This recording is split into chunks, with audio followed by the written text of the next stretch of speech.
The gun pressed against Eleanor Hayes's ribs wasn't supposed to be part of her wedding day. Neither was the telegram crumpled in her fist. Don't come. Changed my mind. Wedding canceled, or the jeering crowd of men circling her like wolves in the suffocating heat of a Montana saloon. Her white dress, once pristine, now bore the stains of betrayal and desperation. She'd traveled 2,000 miles to marry a man who didn't want her, and now she'd die in a town that didn't care. Until a quiet voice cut through the chaos.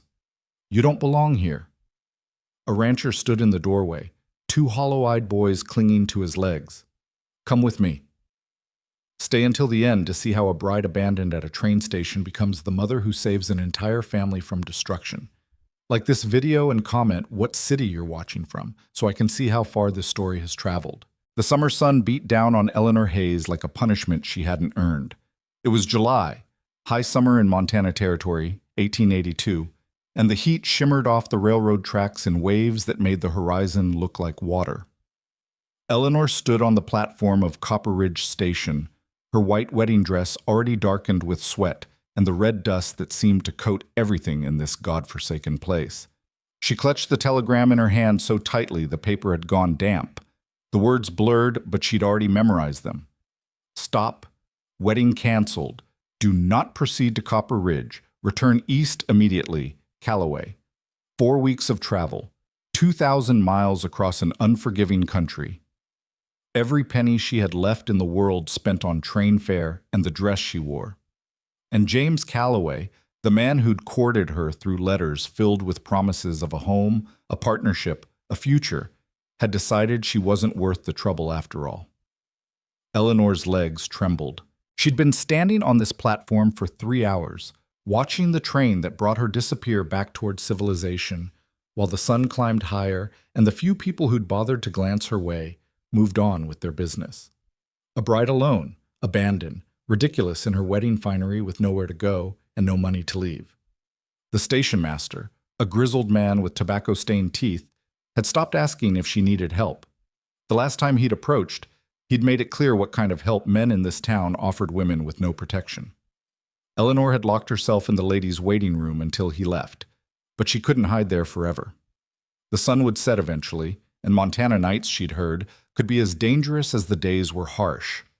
She needed a plan. She needed money. She needed... Pretty thing like you shouldn't be standing around alone. Eleanor's head snapped up.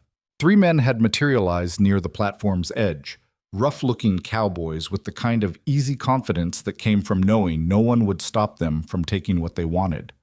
The one who'd spoken was young, maybe 25, with a scar cutting through his left eyebrow and a smile that made Eleanor's stomach turn. I'm waiting for someone, Eleanor lied, straightening her spine and forcing steel into her voice despite the panic rising in her throat. Yeah? The scarred man stepped closer. Who? My fiancée.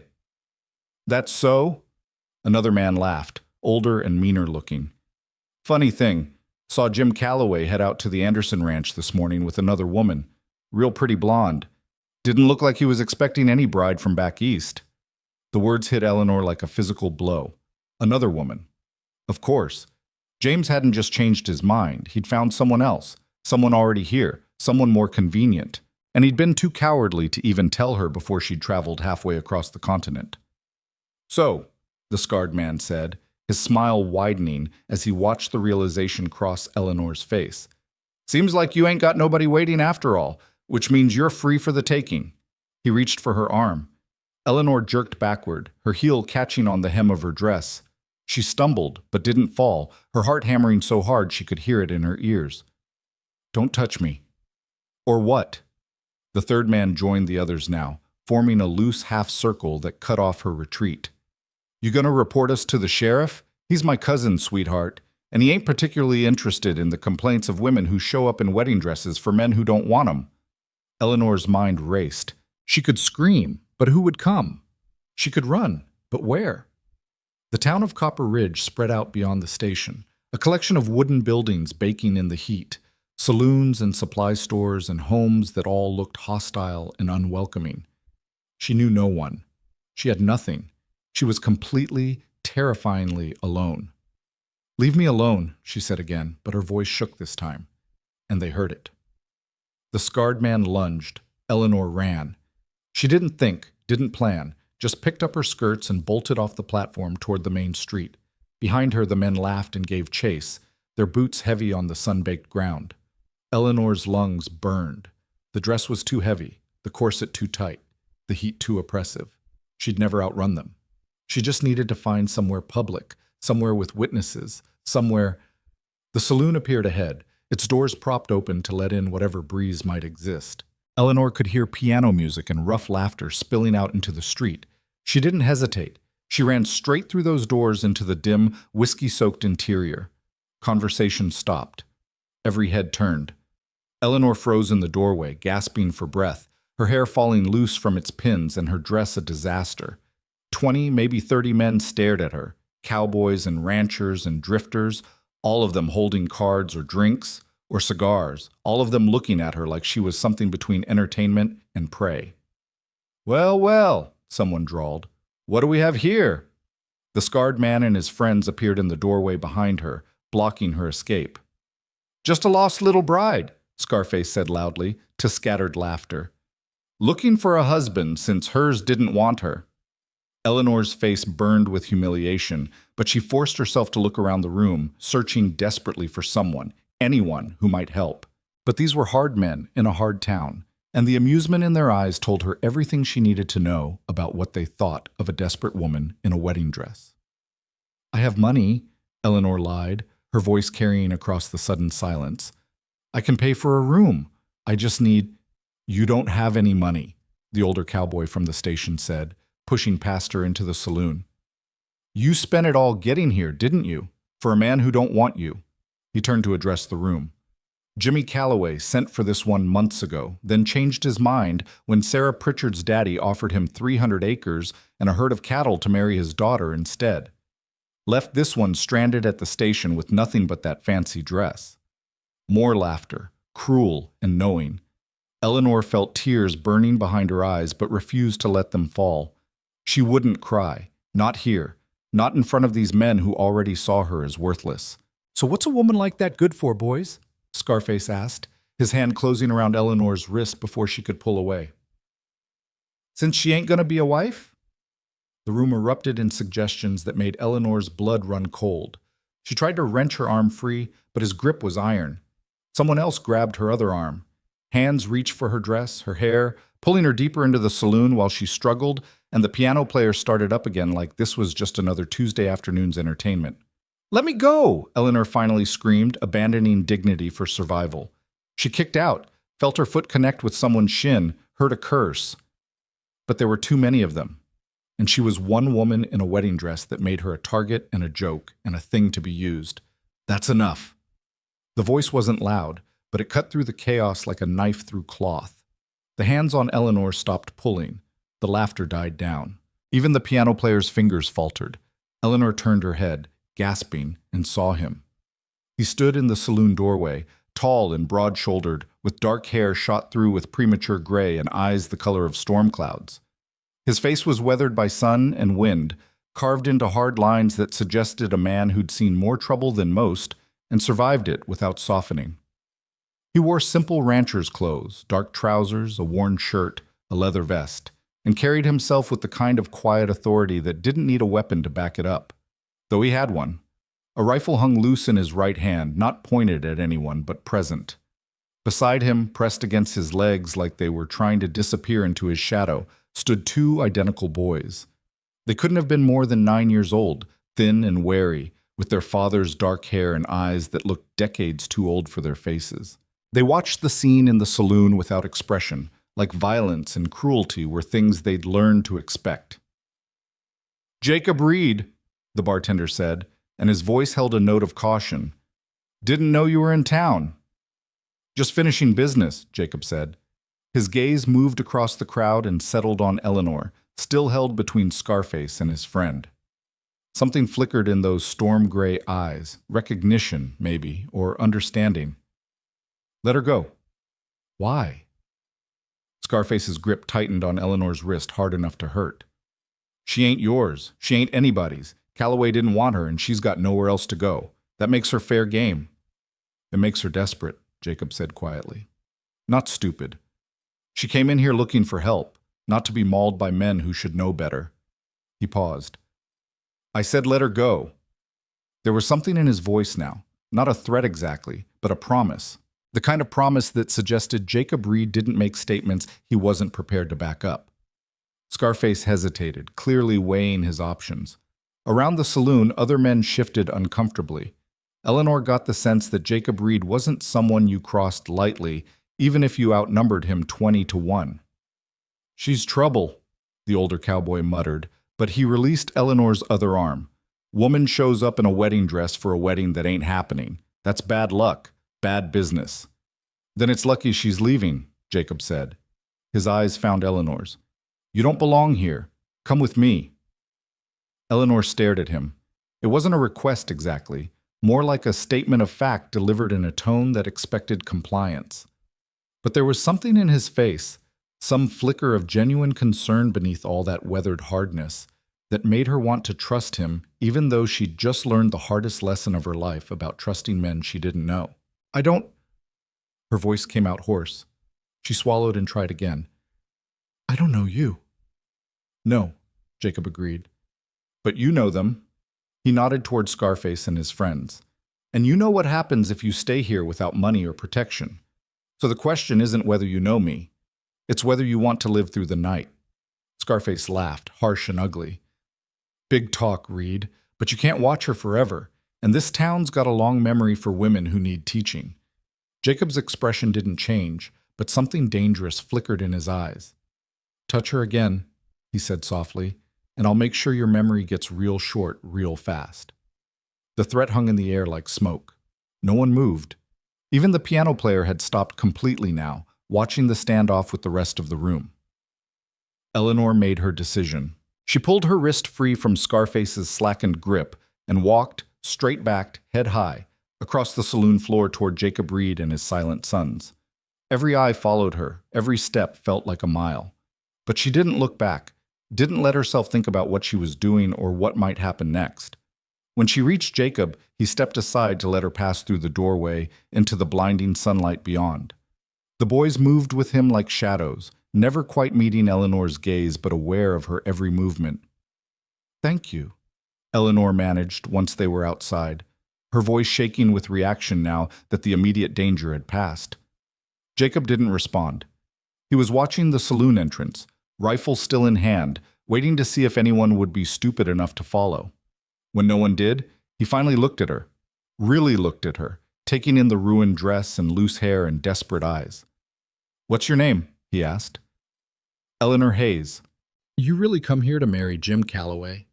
She nodded, not trusting her voice. Jacob's expression hardened. Then you're lucky he changed his mind. Calloway's a coward and a drunk. You'd have been miserable. He paused. But that doesn't solve your current problem. Which is? You're stranded in a town full of men who think you're available with no money and no way out. His gaze was steady, assessing. How much of what you said in there was true? About having money? Eleanor's cheeks burned. None of it. I spent everything I had getting here. Family back east? No one who'd help. Jacob was quiet for a moment, and Eleanor braced herself for him to walk away. Why would he care about the problems of a stranger? He'd already done more than most would by getting her out of that saloon. She had no right to expect anything else. But then one of the boys, she couldn't tell which one, tugged on Jacob's sleeve. When Jacob looked down, the child whispered something Eleanor couldn't hear. Jacob's jaw tightened. He looked at Eleanor again, then at his sons, then back at Eleanor. Some kind of internal calculation was happening behind those storm cloud eyes, weighing risks and benefits and possibilities Eleanor couldn't begin to guess at. Finally, he spoke. I need someone to teach my boys. Someone patient and educated. Someone who won't... He trailed off, searching for words. Someone who'll stay. Eleanor blinked. You're offering me a job? A temporary position, Jacob corrected. 1 month. You teach Miles and Ethan to read and write properly, help around the house, earn your keep. In exchange, You get room and board and enough money at the end to buy a train ticket back east or wherever you want to go. It was too good to be true. Eleanor had learned that lesson already today. When things seemed too good, there was always a catch. Why? She asked bluntly. You don't know me. I could be a terrible teacher. I could rob you blind and disappear. Could be, Jacob agreed, but you won't. How do you know? For the first time, something that might have been the ghost of a smile flickered across his face. Because you went into that saloon looking for help instead of selling what they wanted to buy. Because you're still standing here arguing instead of just saying yes like someone desperate would. He paused. And because my boys haven't smiled in 3 years, and they're the ones who asked me to bring you. Eleanor looked down at the twins. They stared back, solemn and unreadable, but there was something in their eyes, a flicker of hope, maybe, or just curiosity, something that suggested they were as desperate for change as she was. 1 month, Eleanor repeated. 1 month, Jacob confirmed. Then you're free to go. No obligations, no strings, just teaching and honest work. Eleanor thought about the saloon behind her, about the men who'd chased her and the ones who'd laughed, about James Calloway and his convenient blonde bride and the 2,000 miles she'd traveled for a future that never existed. She thought about going back east with nothing to show for this disaster except humiliation and a ruined dress. Then she looked at Jacob Reed, this quiet, weathered rancher with his tragic, silent sons, and made her second impulsive decision of the day. All right, she said. 1 month. Jacob nodded once, sharp and final, like they'd just concluded a business deal, which, Eleanor supposed, they had. My wagon's at the livery. We'll leave within the hour. He turned and started walking, the boys falling into step beside him automatically. Eleanor hesitated only a moment before following, her wedding dress dragging in the dust of a Montana street, while the July sun beat down, and somewhere behind her, she heard the saloon doors swing shut on a life she'd never have. The wagon ride took them away from Copper Ridge and into country so vast, Eleanor couldn't quite believe it was real. Back east, the world had been close and crowded, cities pressing against farmland, roads carved through forests, civilization always visible on the horizon. Here, the land rolled on forever under an endless sky, grass rippling in waves that looked almost like water, interrupted only occasionally by clusters of cottonwood trees or the dark line of a creek bed. The heat was oppressive. Eleanor had never felt anything like it, this dry, relentless pressure that seemed to leach the moisture from her skin and make every breath feel like work. Sweat soaked through her dress and made her scalp itch beneath the ruins of her careful updo. She'd given up on maintaining any kind of dignity miles ago and had simply twisted her hair into a rough braid to get it off her neck. Jacob drove in silence, his hands steady on the reins while the horses pulled them over rough terrain that barely qualified as a road. The boys sat in the back of the wagon, watching Eleanor with the same wary intensity they'd shown since the moment she'd followed their father out of that saloon. She'd tried smiling at them. They hadn't smiled back. "How far is your ranch?" Eleanor asked, after what felt like an hour of nothing but wagon wheels and cicadas. 20 miles from town, Jacob said without looking at her.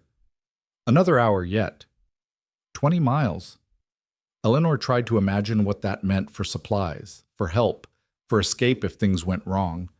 Back east, 20 miles was nothing, a train ride, a day's journey at most.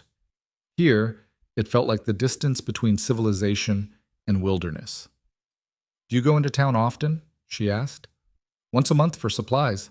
Less if I can manage it." Eleanor absorbed this. Once a month. She'd be living on an isolated ranch with a man she didn't know and 2 children who looked at her like she might disappear at any moment. The smart thing would be to demand he turn the wagon around, take her back to Copper Ridge, let her figure out some other way to survive. But the smart thing would also have been not getting on a train to marry a stranger in the first place. "The boys," Eleanor tried again. "Miles and Ethan, how old are they?" 9. "They're twins?" "Yes." "Do they always—" Eleanor searched for a diplomatic way to phrase it. "Are they always so quiet?" Jacob's hands tightened on the reins, just barely, but Eleanor saw it. "They talk when they have something to say." It was a clear signal to stop asking questions. Eleanor fell silent, watching the landscape roll past and wondering what kind of tragedy could steal the voices from two 9-year-old boys. The sun had started its slow descent toward the horizon when the ranch finally appeared. It wasn't what Eleanor had expected, not the rough temporary structures she'd imagined, but a proper homestead carved out of the wild country with clear evidence of years of hard work. A 2-story house stood at the center, weathered but solid, with a wide porch that wrapped around the front. Behind it, she could see a barn, a chicken coop, a corral with several horses, and various outbuildings she couldn't identify. A creek ran along the southern edge of the property, lined with cottonwoods that provided the first real shade Eleanor had seen in hours. The grass here was greener, taller, waving in a breeze that smelled like water and sage, and something else she couldn't name, something that felt almost like possibility. "It's beautiful," Eleanor said before she could stop herself. Jacob glanced at her, surprise flickering across his face. "It's isolated." "That too." Eleanor watched as they drew closer, taking in details. The neat fence lines, the vegetable garden struggling against the summer heat, the way everything suggested careful maintenance despite obvious hardship. "How long have you been here?" 12 years. Built most of it myself." He brought the wagon to a halt in front of the house. "Boys were born here. Their mother—" He stopped abruptly, his jaw working like he was chewing on words he couldn't quite spit out. "She died 3 years ago." So there it was. The tragedy Eleanor had been circling around with her questions. A dead mother and 2 boys who'd stopped smiling. She wanted to ask how. Illness, accident, childbirth. But the look on Jacob's face made it clear that conversation was over before it began. "I'm sorry," Eleanor said quietly. Jacob didn't respond. He just climbed down from the wagon and reached up to help her, a gesture so automatic and unexpected that Eleanor almost fumbled it. His hand was rough with calluses, strong, and he set her on the ground like she weighed nothing. The boys had already scrambled out of the back and stood waiting by the porch steps, watching, always watching. "I'll show you where you'll sleep," Jacob said. "Then we'll go over the rules." "Rules?" "You're working here, not visiting. That means expectations." He was already walking toward the house, clearly expecting her to follow. "You'll have your own room. Used to be the sewing room before." He cleared his throat. "Before. Boys sleep upstairs, I'm downstairs. You don't go into my room, I don't go into yours." "Of course," Eleanor said, slightly offended that he felt the need to specify. "You'll teach the boys every morning, reading, writing, arithmetic, whatever else you know. Afternoons, you help with the house and meals. We all eat together. We all pull our weight, no exceptions." They'd reached the porch now. Up close, Eleanor could see the wear on the house more clearly. Paint peeling in places, a loose board that creaked under Jacob's boot, windows that could use a good washing. But it was still more solid than anything she'd expected, and when Jacob pushed open the front door and she stepped inside, she found herself in a home that, while sparse, showed signs of having once been truly lived in. There was a large main room with a stone fireplace, a sturdy table surrounded by mismatched chairs, shelves holding books and tools and various necessities. Doors led off to what she assumed were bedrooms. The floor was wood, clean but scarred. The walls were bare except for a single photograph hanging above the fireplace, a woman with dark hair and a genuine smile, holding 2 infant boys. Eleanor didn't need to ask who she was. "Your room," Jacob said, gesturing to a door on the right. "I'll bring your bag." "I don't have a bag," Eleanor admitted. "Just what I'm wearing." Jacob stopped and looked at her, really looked at her for the first time since they'd left town, taking in the ruined wedding dress and the fact that she literally had nothing else in the world. "Sarah, my late wife. She kept some things. In the trunk in your room. You can use what fits." He said it roughly, like the offer cost him something. "Tomorrow, we'll get you proper work clothes." Eleanor felt tears prickling again, but this time from gratitude rather than despair. "Thank you." Jacob nodded stiffly and turned away. "Boys, show Miss Hayes where we keep the wash basin and towels.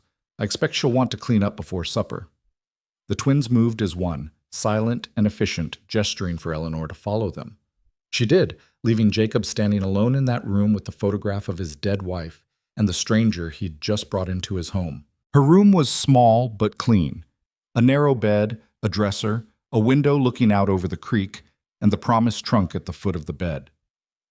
The boys pointed to the wash basin on the dresser, then to a stack of towels on a shelf, then to a pitcher of water they must have filled earlier. They did all of this without speaking a single word. "Thank you," Eleanor said gently. "Miles and Ethan, right? Which one of you is which?" They looked at each other. Some silent communication passed between them. Then the boy on the left pointed to himself. "Miles?" Eleanor guessed. He nodded. "And you're Ethan," she said to the other boy. Another nod. They were identical, same dark hair, same gray eyes, same wary expressions. But now that Eleanor looked closer, she could see small differences. Miles had a tiny scar above his right eyebrow. Ethan stood slightly taller, though that might have just been posture. "I'm Eleanor," she said. "Miss Hayes, I suppose, if we're being formal. But Eleanor's fine if you prefer." They stared at her. Eleanor resisted the urge to fidget under that doubled gaze. "Your father said you haven't smiled in 3 years," she said quietly. "I don't know what happened to make you stop, but I want you to know I'm not here to replace your mother. I couldn't even if I tried. I'm just here to teach you for a month, and maybe—" She paused, choosing her words carefully. "Maybe we can help each other. I don't know how to live on a ranch, and you don't know how to trust a stranger, but we've got a month to figure it out together." The boys exchanged another look. Then, without warning, they both turned and fled from the room, their footsteps thundering up the stairs to whatever sanctuary they'd claimed on the second floor. Eleanor sighed and looked at her reflection in the small mirror above the dresser. She barely recognized herself. Hair wild, face sunburned, eyes shadowed with exhaustion and shock. The wedding dress that had represented all her foolish hopes this morning now looked like something from a nightmare. She peeled it off with shaking hands and stuffed it into the bottom of the trunk, covering it with whatever dresses she found folded there. Sarah Reed's dresses. A dead woman's clothes for a living woman with no other options. Eleanor tried not to think too hard about the symbolism as she washed away the day's sweat and dust and redressed in a simple blue cotton dress that was slightly too short but otherwise fit well enough. By the time she emerged from her room, the sun had dropped lower and the house had filled with the smell of something cooking. Eleanor followed the scent to a kitchen she hadn't noticed earlier. A practical space with a wood stove, a dry sink, and shelves holding more supplies than she'd expected to see this far from town. Jacob stood at the stove, stirring something in a large pot. He'd removed his vest and rolled up his sleeves, and Eleanor was struck by how domestic the scene would have seemed if not for the rifle still propped against the wall within easy reach. "I can cook," Eleanor offered. "If you'd rather—" "I've got it tonight," Jacob said without turning around. "Tomorrow you can take over. Boys like things simple. Stew, bread, nothing fancy."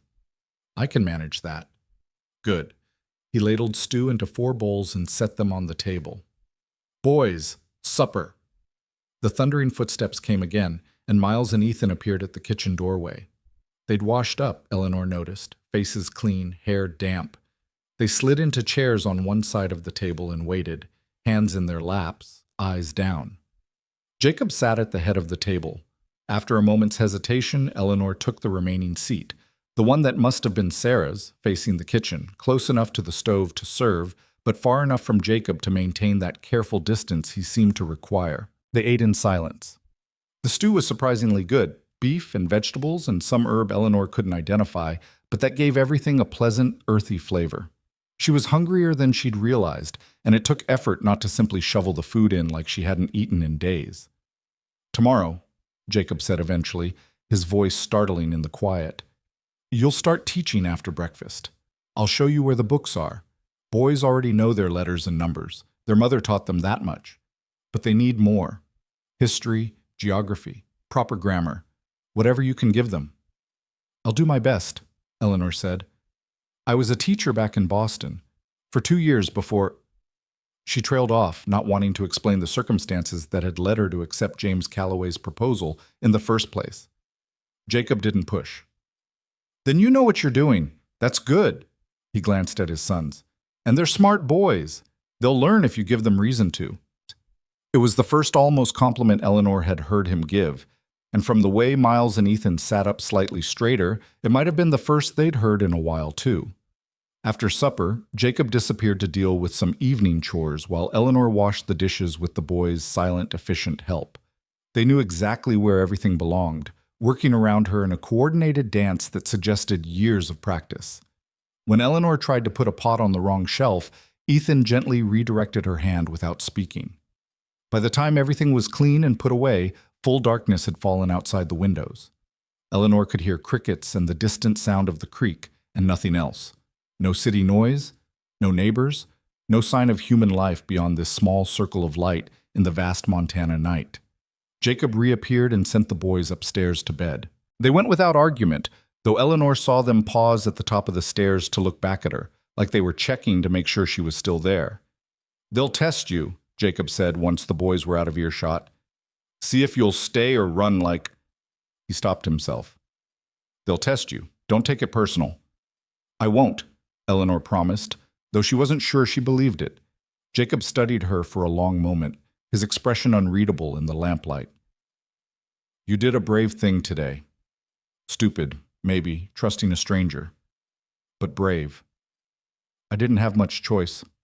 There's always a choice. You could have stayed in that saloon, taken what they offered. Some women do." His tone was neutral, but there was something in his eyes. Respect, maybe, or just acknowledgement. "But you chose different. That tells me something about who you are." Eleanor felt heat rise in her cheeks. "It tells you I'm desperate." "It tells me you've got spine," Jacob corrected. "And that's what my boys need right now. Someone with spine enough to stay when things get hard." He turned toward his own bedroom door, then paused. "1 month, Miss Hayes. Prove you can do this, and maybe we'll talk about making it longer."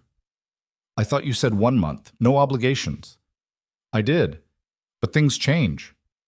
He looked back at her, and for just a second Eleanor saw something raw in his expression. Grief, loneliness, a desperate hope he was trying hard not to show. "They liked you, asked me to bring you. That's the first thing they've asked for since their mother died." Before Eleanor could respond, he disappeared into his room and closed the door, leaving her alone in the main room with the dying fire and the photograph of Sarah Reed and the weight of 2 broken boys' fragile hope settling onto her shoulders like a yoke she wasn't sure she was strong enough to carry. But she'd try. Because Jacob was right. She did have spine. And because somewhere in the last 12 hours, between the telegram and the train station and the saloon and this impossible ranch in the middle of nowhere, Eleanor Hayes had stopped running from the life she'd lost and started fighting for the life she might still build. Even if she only had 1 month to figure out how, Eleanor woke to darkness and the sound of screaming. She bolted upright in the unfamiliar bed, heart hammering, momentarily lost in the confusion of not knowing where she was. Then it came back. The ranch, Jacob Reed, the boys, and the screaming resolved itself into a child's voice, high and terrified, coming from somewhere above her head. She was out of bed and through her door before conscious thought caught up with her body. The main room was black except for moonlight filtering through the windows, but she could see well enough to navigate to the stairs. Above, she heard Jacob's voice, low and urgent, and the continued sound of crying. Eleanor climbed the stairs quickly, her borrowed nightgown tangling around her legs. The second floor was a single large room that had been divided by curtains into sleeping areas, one side for the boys, one side apparently for storage. A lamp had been lit, throwing wavering shadows across the walls. Jacob knelt beside one of the narrow beds, his hands on his son's shoulders. "Ethan." Eleanor thought it was Ethan, though in the lamplight and chaos she couldn't be sure, thrashed against his father's hold, eyes wide and unseeing, still caught in whatever nightmare had seized him. Miles sat in the other bed, knees pulled to his chest, watching his brother with an expression of such weary familiarity that it broke Eleanor's heart. "It's all right," Jacob was saying, his voice steady despite the strength it must have taken to hold a 9-year-old in the grip of night terrors. "You're safe. You're home. It's all right." But it clearly wasn't all right. Ethan's screams had dissolved into harsh, gasping sobs, and even as Eleanor watched, she saw him try to claw away from Jacob's grip, fighting against the very comfort being offered. Eleanor moved forward without thinking. "Let me try." Jacob's head snapped up, and for a moment she saw anger flash across his face. How dare she presume? But then Ethan lurched particularly violently, and Jacob's grip slipped and Eleanor was already there, dropping to her knees beside the bed. "Ethan," she said quietly. Not loud enough to startle, but firm enough to cut through the panic. "Ethan, can you hear me? You're having a bad dream, sweetheart. Just a dream." The boy's eyes fixed on her face. He was still crying, still trembling, but some of the wild terror had faded from his expression. "That's right," Eleanor continued, keeping her voice low and even. "You're in your room. Your father's here, your brother's here, and I'm here too. You're safe. Nothing's going to hurt you." "The fire," Ethan choked out, the first words Eleanor had heard him speak. "The fire's coming." "There's no fire," Eleanor said gently. "Look around. No fire. Just us. Just your family." Ethan's gaze darted around the room as if expecting flames to appear, but gradually his breathing slowed. The rigid terror in his small body began to ease, and when Eleanor carefully reached out and touched his hand, he didn't pull away. "My mama burned," Ethan whispered, and the words hung in the air like smoke. "She burned, and we couldn't help her, and now she's gone forever." Jacob made a sound, low and wounded, barely audible. Eleanor glanced at him and saw such raw pain on his face that she had to look away. "I'm so sorry that happened," Eleanor said to Ethan, still holding his hand. "That must have been terrifying, but you're safe now. The fire is over. It can't hurt you anymore." "But it comes back," Ethan said. "Every night it comes back and she's burning and I can't. His voice broke, and this time when Eleanor opened her arms, the boy collapsed into them, sobbing against her shoulder with the kind of desperate grief that suggested he'd been holding it in for far too long. Eleanor held him, one hand stroking his hair, murmuring the wordless comfort that needed no language, just presence, just steadiness, just the promise that he didn't have to face the nightmare alone. Over Ethan's shaking shoulders, Eleanor met Jacob's eyes. The rancher looked shattered, his usual stoic mask completely stripped away to reveal a father who'd been watching his son suffer and didn't know how to stop it. "How often?" Eleanor asked quietly. 3-4 times a week, Jacob said, his voice rough. Both of them, though Miles stopped screaming out loud after the first year. Now he gestured to the other bed where Miles still sat, silent and watchful. "He just stays quiet and waits for it to pass." Eleanor's chest tightened. She looked at Miles, who stared back with those two old eyes, and she understood suddenly why Jacob had brought her here, why he'd offered her this job with such quiet desperation. Because his sons were drowning in grief and trauma, and he didn't know how to save them. "Come here, Miles," Eleanor said softly, shifting to make room without releasing Ethan. "You shouldn't have to go through this alone either." Miles hesitated, glancing at his father. Jacob nodded, and after a moment Miles climbed out of his bed and crossed to Eleanor. He didn't collapse like his brother had, but when Eleanor wrapped her free arm around him, he leaned into her side with the careful, tentative trust of a child who'd learned that adults could disappear. They stayed like that for a long time.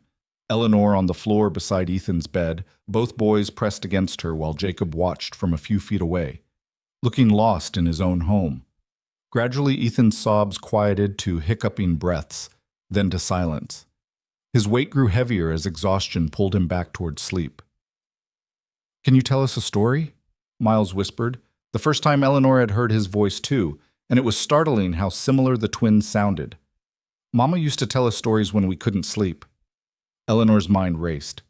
She hadn't prepared for this, hadn't expected to become a source of comfort on her very first night, but she could feel both boys waiting and Jacob watching, and she knew that this moment mattered more than she could fully understand. "All right," she said, "let me think. Have you ever heard about the summer the stars fell into the creek?" Both boys shook their heads against her shoulders. "Well," Eleanor began, falling into the rhythm of storytelling the way she had with her students back in Boston. "There was once a ranch not so different from this one, with wide fields and a creek that ran clear and cold even in the hottest weather. And on this ranch lived 2 boys who were brave and clever and loved to explore." She wove a tale out of nothing, about brothers who found fallen stars in their creek and had to return them to the sky before the sun rose, about the adventures they had and the friends they made along the way. It was silly and fantastical and completely improvised, but the boys listened with rapt attention, and by the time Eleanor reached the ending, the stars safely home, the boys celebrated as heroes. Both Miles and Ethan had relaxed completely against her. "Did the boys get to keep anything?" Ethan asked sleepily. "From the stars." "They did," Eleanor said. "The stars gave them each a gift, the ability to find light even in the darkest places, so that no matter how scary things got, they'd always know that morning would come again." Miles was quiet for a moment. Then, "That's a good gift." "It is," Eleanor agreed. She carefully shifted both boys back toward Ethan's bed. "Now, do you think you can sleep? I'll stay right here until you do." "Promise?" Ethan asked, his eyes already drooping. "I promise." Jacob moved to help tuck the boys in, his large hands surprisingly gentle as he pulled blankets up and smoothed hair back. Miles crawled into bed beside his brother, apparently a common occurrence, and they curled together the way only twins could, two halves of the same whole seeking comfort in proximity. Eleanor sat on the floor beside the bed, her back against the wall, and within minutes both boys had drifted off to sleep. Their breathing synchronized, deep and even, no longer hitching with sobs. Jacob remained standing, looking down at his sons with an expression Eleanor couldn't fully read. Finally he spoke, his voice barely above a whisper. "Thank you. I couldn't reach them. When the nightmares come, I can never—" He trailed off, his jaw working. "You were doing fine," Eleanor said quietly. "Sometimes children just need a different approach in the moment. It doesn't mean you failed them." "I fail them every day." The words came out harsh, self-condemning. "I can't give them what they need, can't make them smile, can't chase away the nightmares, can't bring back their mother." "No one can bring her back," Eleanor said. "And maybe that's not what they need. Maybe they just need to know they're allowed to heal, that it's all right to have nightmares and it's all right to be sad, but it's also all right to eventually be happy again." Jacob looked at her then, really looked at her, and Eleanor saw something shift in his expression. "You said you were a teacher in Boston. Why'd you leave?"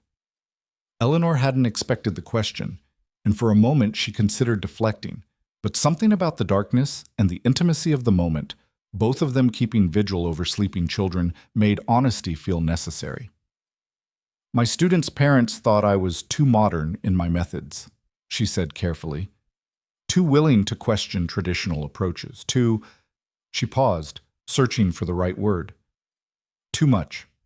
I was dismissed, and I had no family to fall back on, no other prospects. When James Calloway's proposal came, it seemed like a chance to start over somewhere that might value independence instead of punishing it.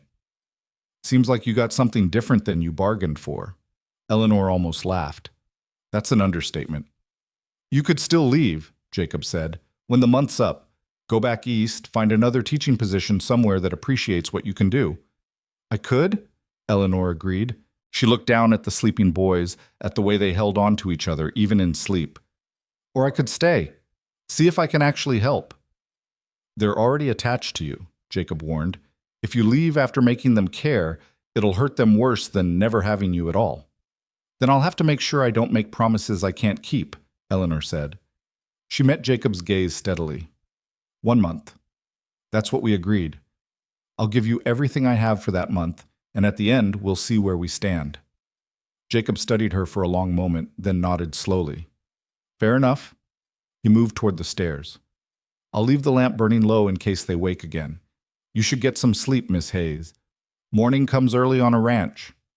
"Eleanor," she said, "if I'm going to be living here, you might as well call me Eleanor." He paused at the top of the stairs. "Jacob, then. Good night, Eleanor." "Good night." She listened to his footsteps descend, heard his bedroom door close, and then she was alone with the sleeping boys and the low lamplight and the weight of what she'd just promised. 1 month. 29 days left now. 29 days to figure out if she could actually help heal a family that had been broken by fire and loss. Eleanor closed her eyes and let herself doze, her back against the wall, close enough to the boys to hear if they stirred but far enough to give them space. She'd learned long ago to sleep lightly, to wake at the slightest sound, a skill developed from years of being responsible for herself with no safety net. She would need all those skills now. Morning came with rooster crow and the gray light of pre-dawn.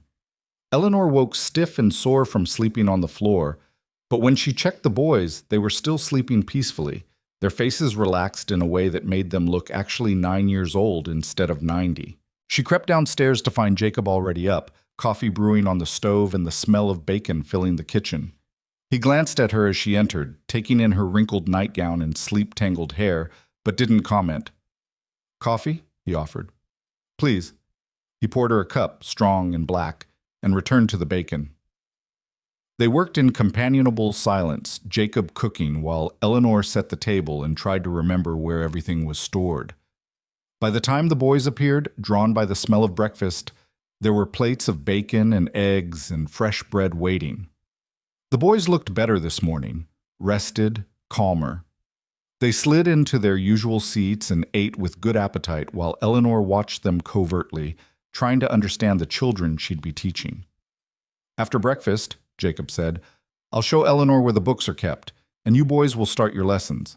I'll be working on the south fence line if you need me, but I expect you to mind Eleanor and do what she asks. Understood?" Both boys nodded. "And Eleanor," Jacob continued, turning to her, "the boys know their chores. They'll need to do them in the afternoon, feeding chickens, collecting eggs, helping with whatever needs doing. But mornings are for learning." "Understood," Eleanor said, mirroring the boys. The corner of Jacob's mouth twitched, not quite a smile, but close. "Good." After breakfast, Jacob led Eleanor to a small room off the main living area that she hadn't noticed the night before. It was barely more than a closet, really, but it held a small desk, 2 chairs, and several shelves of books that made Eleanor's heart sing with recognition. Literature, history, mathematics, geography, a better collection than she'd expected to find this far from civilization. "Sarah collected them," Jacob said, running his hand along one shelf with unconscious tenderness. "She believed education was the most important thing we could give the boys. She taught them every day until—" He stopped, cleared his throat. "Until she couldn't anymore. I've tried to keep it up, but I'm not a teacher. They need more than I can give them." Eleanor pulled out a geography text and flipped through it, noting the careful handwriting in the margins. Sarah's notes to herself about what to emphasize, what the boys enjoyed. It felt both intimate and sad, reading the thoughts of a woman who'd never expected to die so young. "I'll do my best to continue her work," Eleanor said quietly. Jacob nodded and left her there. A moment later, she heard the front door close and knew he'd gone out to face whatever work a ranch required.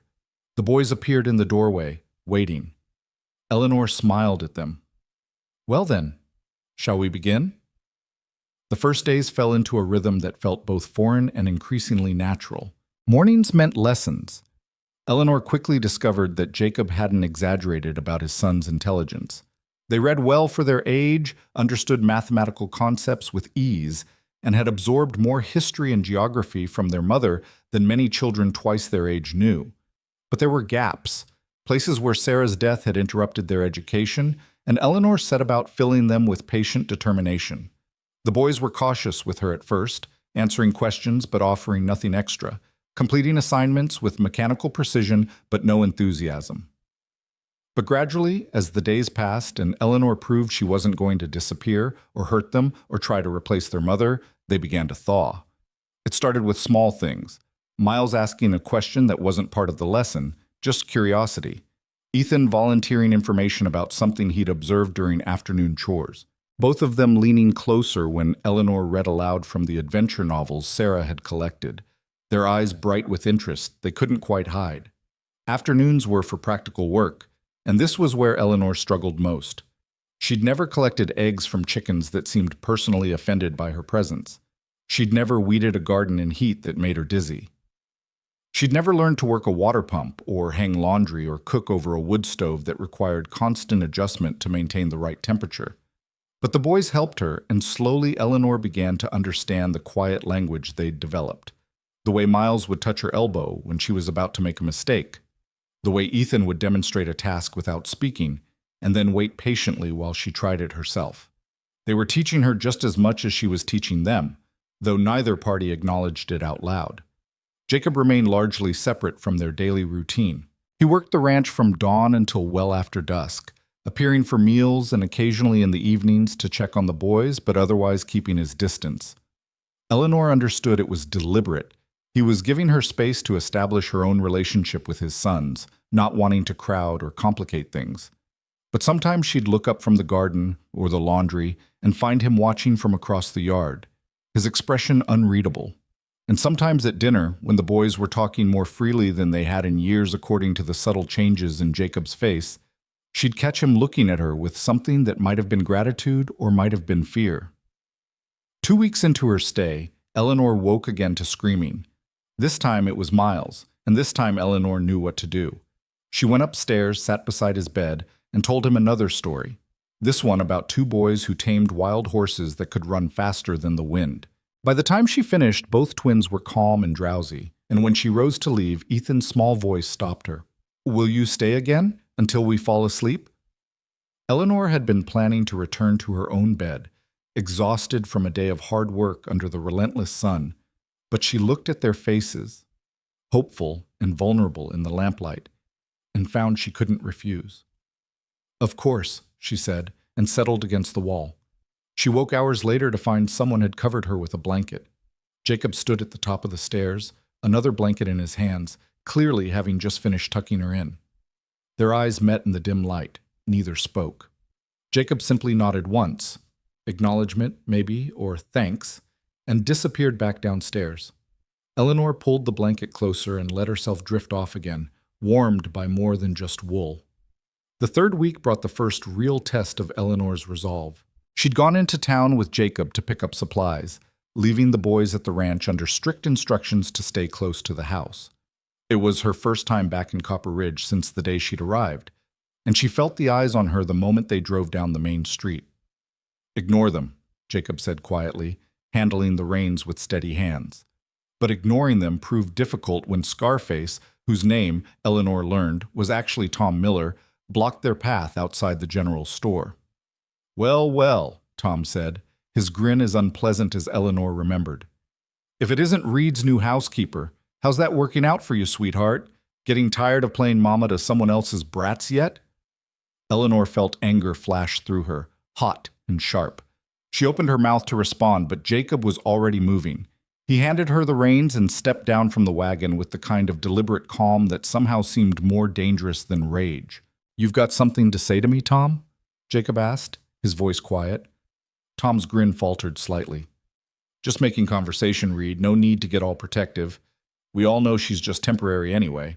Soon as she gets enough money, she'll be gone like smoke." "What Eleanor does is none of your concern," Jacob said. "And if I hear you've been bothering her or spreading talk about her, we're going to have a problem. The kind of problem that ends with you explaining to the sheriff why you can't stop harassing a woman who wants nothing to do with you." "Your sheriff's my cousin," Tom reminded him, but there was less confidence in his voice now. "And my ranch employs half the county during harvest season," Jacob replied. "People have long memories, Tom. You do well to remember that."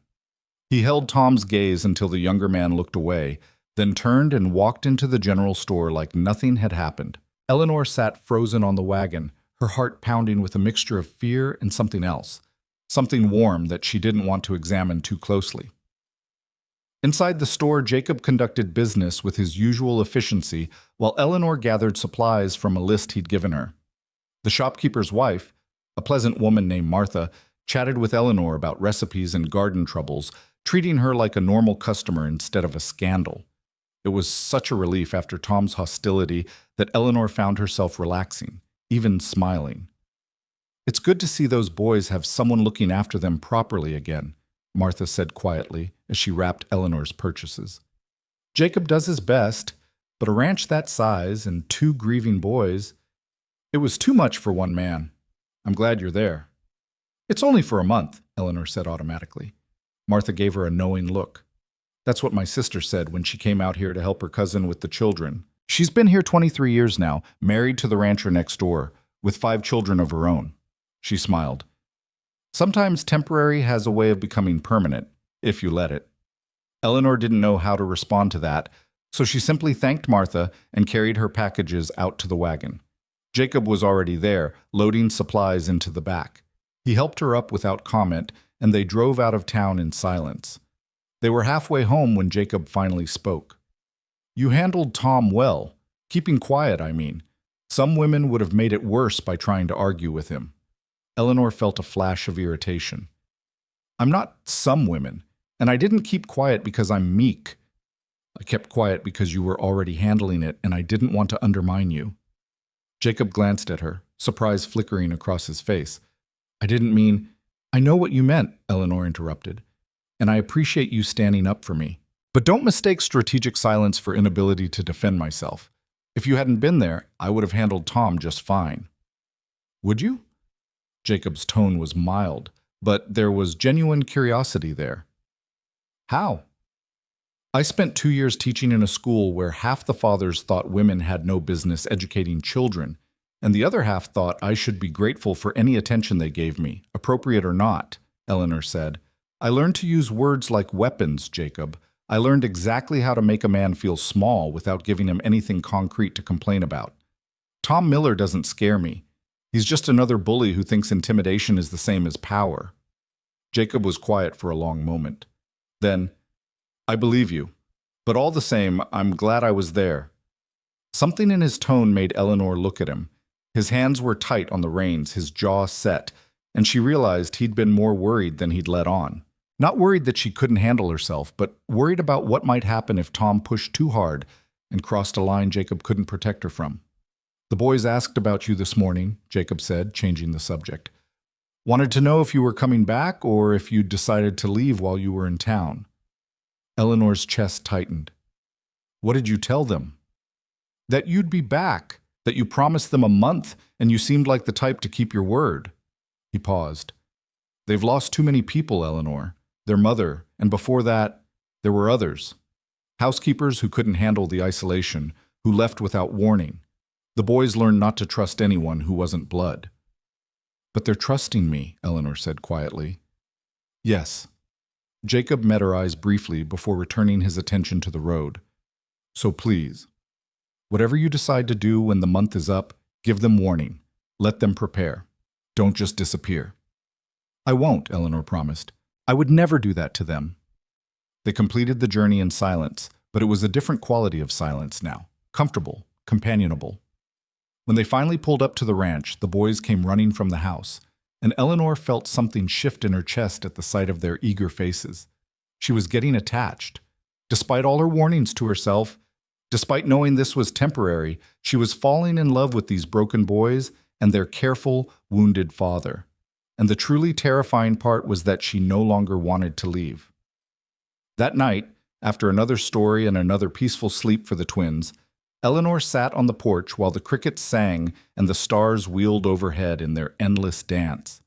She could hear Jacob moving around inside, the creak of floorboards marking his path through evening rituals she was learning to recognize.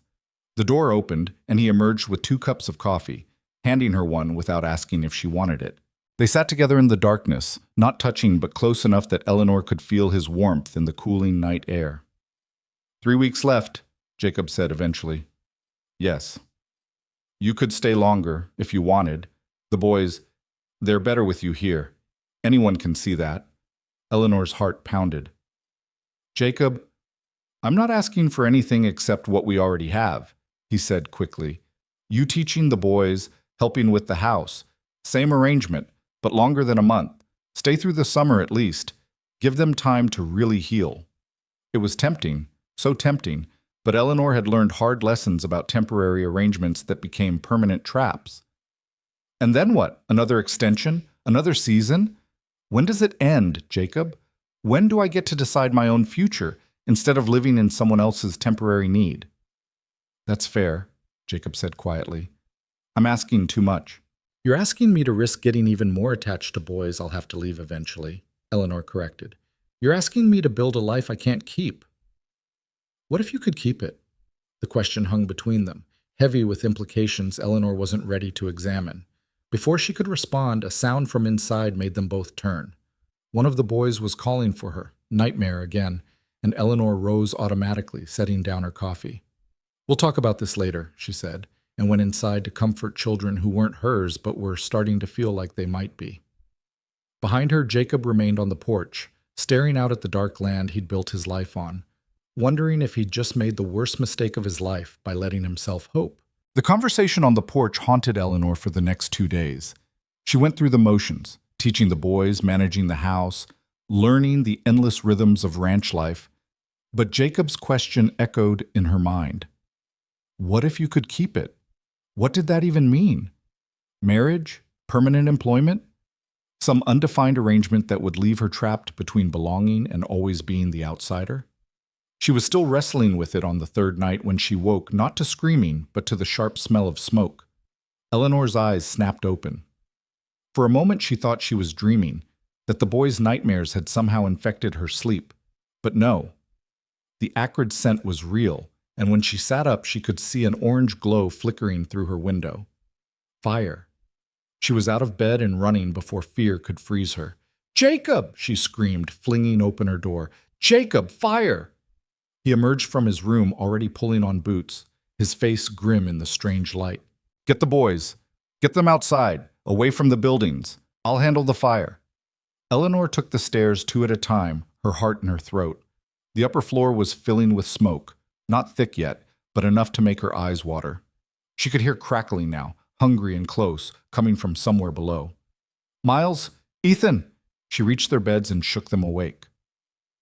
Both boys came up confused, disoriented, and then their eyes went wide with terror as they smelled the smoke.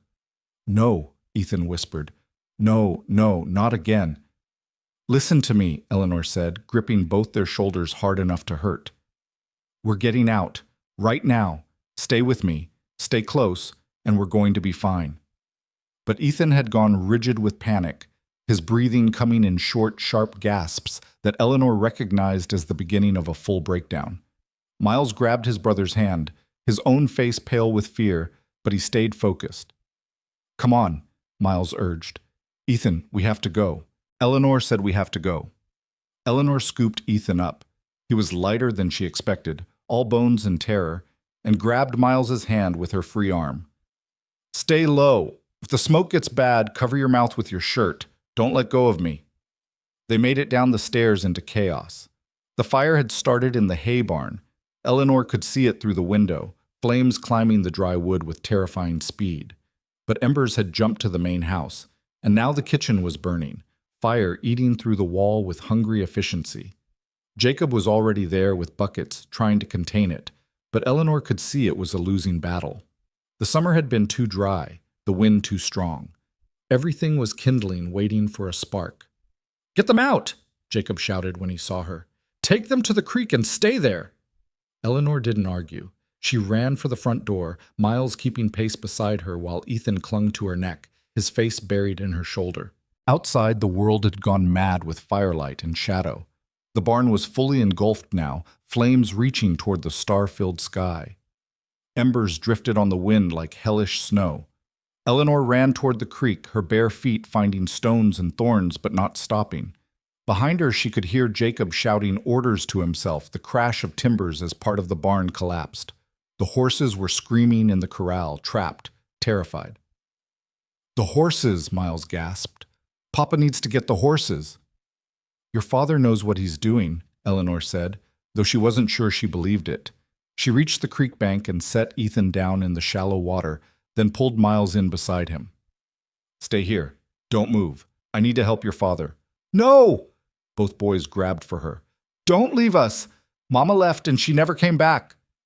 Eleanor's heart shattered, but she made herself pry their hands loose. "I'm coming back. I promise you, I'm coming back. But your father needs help or we're going to lose everything." She ran back toward the inferno before she could let herself think about what she was doing. The heat hit her like a wall 20 feet from the house, so intense it felt like her skin might blister just from proximity. Jacob had given up on the house and was now focused on the corral, trying to get the panicked horses through the gate.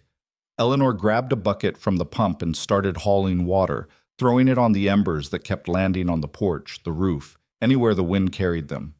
It was futile, like fighting a wildfire with a thimble, but she couldn't just stand there and watch everything burn. "Eleanor, get back to the boys!" Jacob shouted, fighting with a terrified mare that refused to leave the corral despite the open gate. "Not without you." Eleanor threw another bucket of water at a small fire trying to catch on the porch railing. We do this together or not at all? Jacob swore and finally got the mare moving. The other horses followed in a panicked stampede, heading for open ground away from the flames. Jacob ran to Eleanor, his face streaked with soot and sweat. The house is lost, he said, his voice raw with smoke and something else. We need to create a fire break before it spreads to the grazing land.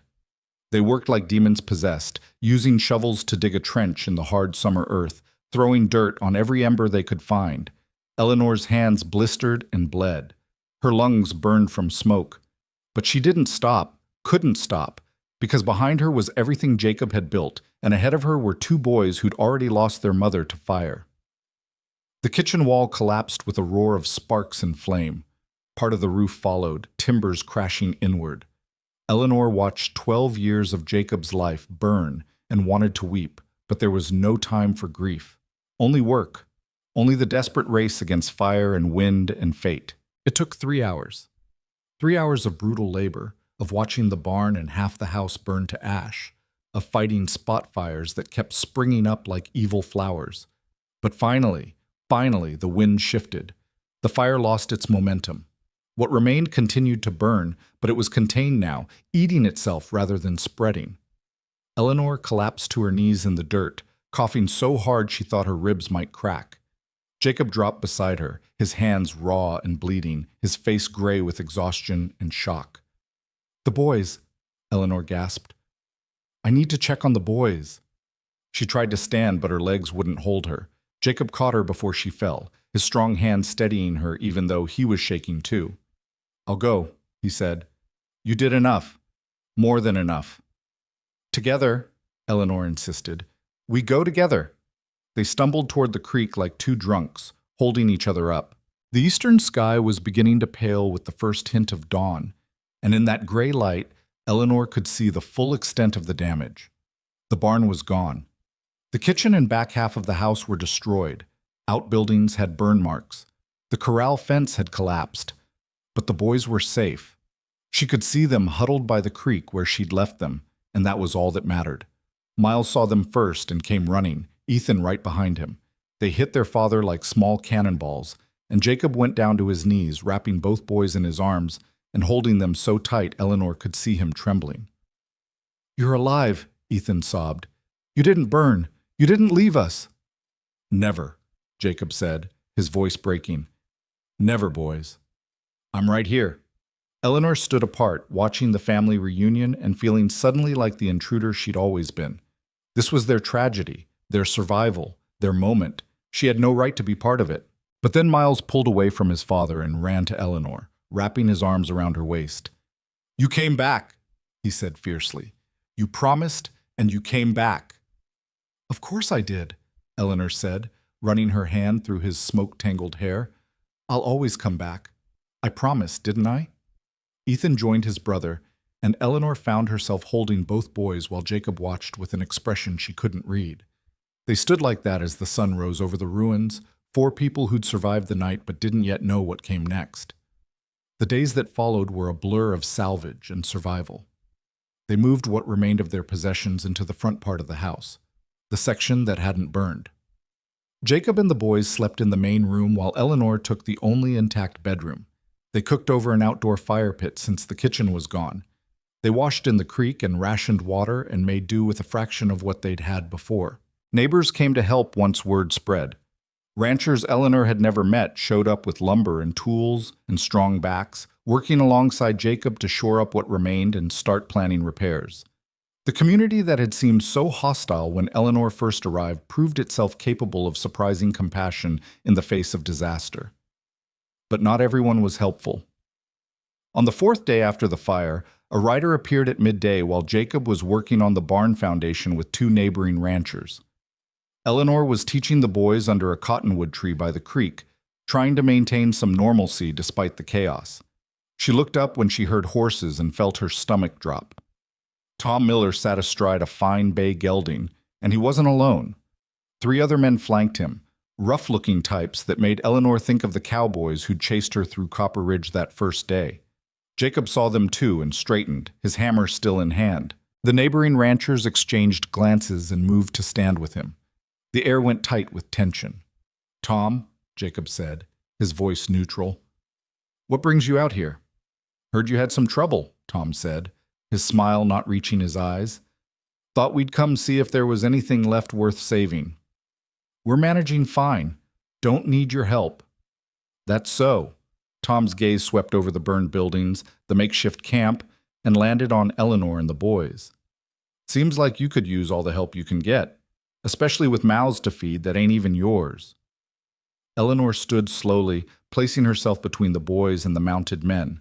Miles and Ethan pressed against her back, silent and watchful. "Eleanor's part of this household," Jacob said carefully. "What concerns my family doesn't concern you." "See, that's interesting," Tom said, "because I've been hearing things about how you brought this woman out here under questionable circumstances, about how she's living in your house without benefit of marriage or proper chaperone, about how that might not be appropriate." One of the neighboring ranchers, a man named Charlie Peterson, spat in the dirt. "Tom, if you've got something to say it straight instead of dancing around like a fool." Tom's smile went sharp and mean. "All right then, straight talk. I've filed a complaint with the territorial judge, alleging that Jacob Reed is harboring a woman of questionable virtue and exposing his minor children to moral corruption. The judge is very interested in investigating these allegations." Eleanor felt like she'd been punched. "That's absurd. I'm a teacher. I'm here to educate the boys." "Is that what they're calling it these days?" Tom's gaze raked over her in a way that made her skin crawl. "Funny how you showed up in a wedding dress for a man who didn't want you, and now you're playing house with a widower and his kids. Makes a man wonder what else you're willing to do to secure yourself a home." Jacob moved so fast Eleanor barely saw it. One moment he was standing by the barn, the next he'd crossed the space between them and dragged Tom off his horse. They hit the ground hard, Jacob's fist connecting with Tom's jaw before anyone could intervene. "You take that back," Jacob growled, his forearm across Tom's throat. "You apologize to her right now." Tom laughed, spitting blood. "Truth hurts, don't it? And the judge will want to know the truth. About the nature of your relationship with Miss Hayes. About whether she's a fit influence for your boys. About whether you're a fit father, letting strange women into your home so soon after your wife's death." The other men with Tom had dismounted now, hands on their weapons. Charlie and the other neighbor moved to back Jacob up. The situation was escalating toward violence, and Eleanor knew with cold certainty that if this turned into a fight, Tom would use it as further evidence against them. "Stop," Eleanor said loudly. "Jacob, let him go." Jacob didn't move, his eyes locked on Tom with murderous intent. "Please," Eleanor added quietly, "this is what he wants. Don't give him ammunition." Jacob's jaw worked, but finally he released Tom and stood. Tom climbed to his feet, still grinning despite the blood on his face. "Smart woman," Tom said. "Smarter than your boss, anyway. The judge will be by within the week to conduct his investigation. I suggest you prepare your story carefully, Miss Hayes, because if the judge finds evidence of impropriety, those boys will be removed from this house faster than you can blink." He swung back onto his horse, his companions following suit. "Oh, and Jacob, you might want to consider whether keeping her around is worth risking your sons. Because I guarantee you the judge won't look kindly on a man who puts his own comfort above his children's welfare." They rode off, leaving a cloud of dust and sick dread in their wake. Jacob turned to Eleanor, his face stricken. "I'm sorry, I should have—" "You should have what? Known that Tom Miller is vindictive enough to weaponize territorial law?" Eleanor shook her head. "This isn't your fault. It's my responsibility," Jacob said. "You're here because of me, and now you're being attacked because of me." Charlie cleared his throat. "Jacob, listen. Tom's been looking for a way to hurt you since you beat him in that land dispute 2 years ago. This ain't about Eleanor. It's about him wanting revenge and seeing an opportunity." "Doesn't matter what it's about," Jacob said heavily. "What matters is the judge will come and he'll investigate, and if he finds any reason to believe the boys are in an improper situation, then we make sure he doesn't find one," Eleanor interrupted.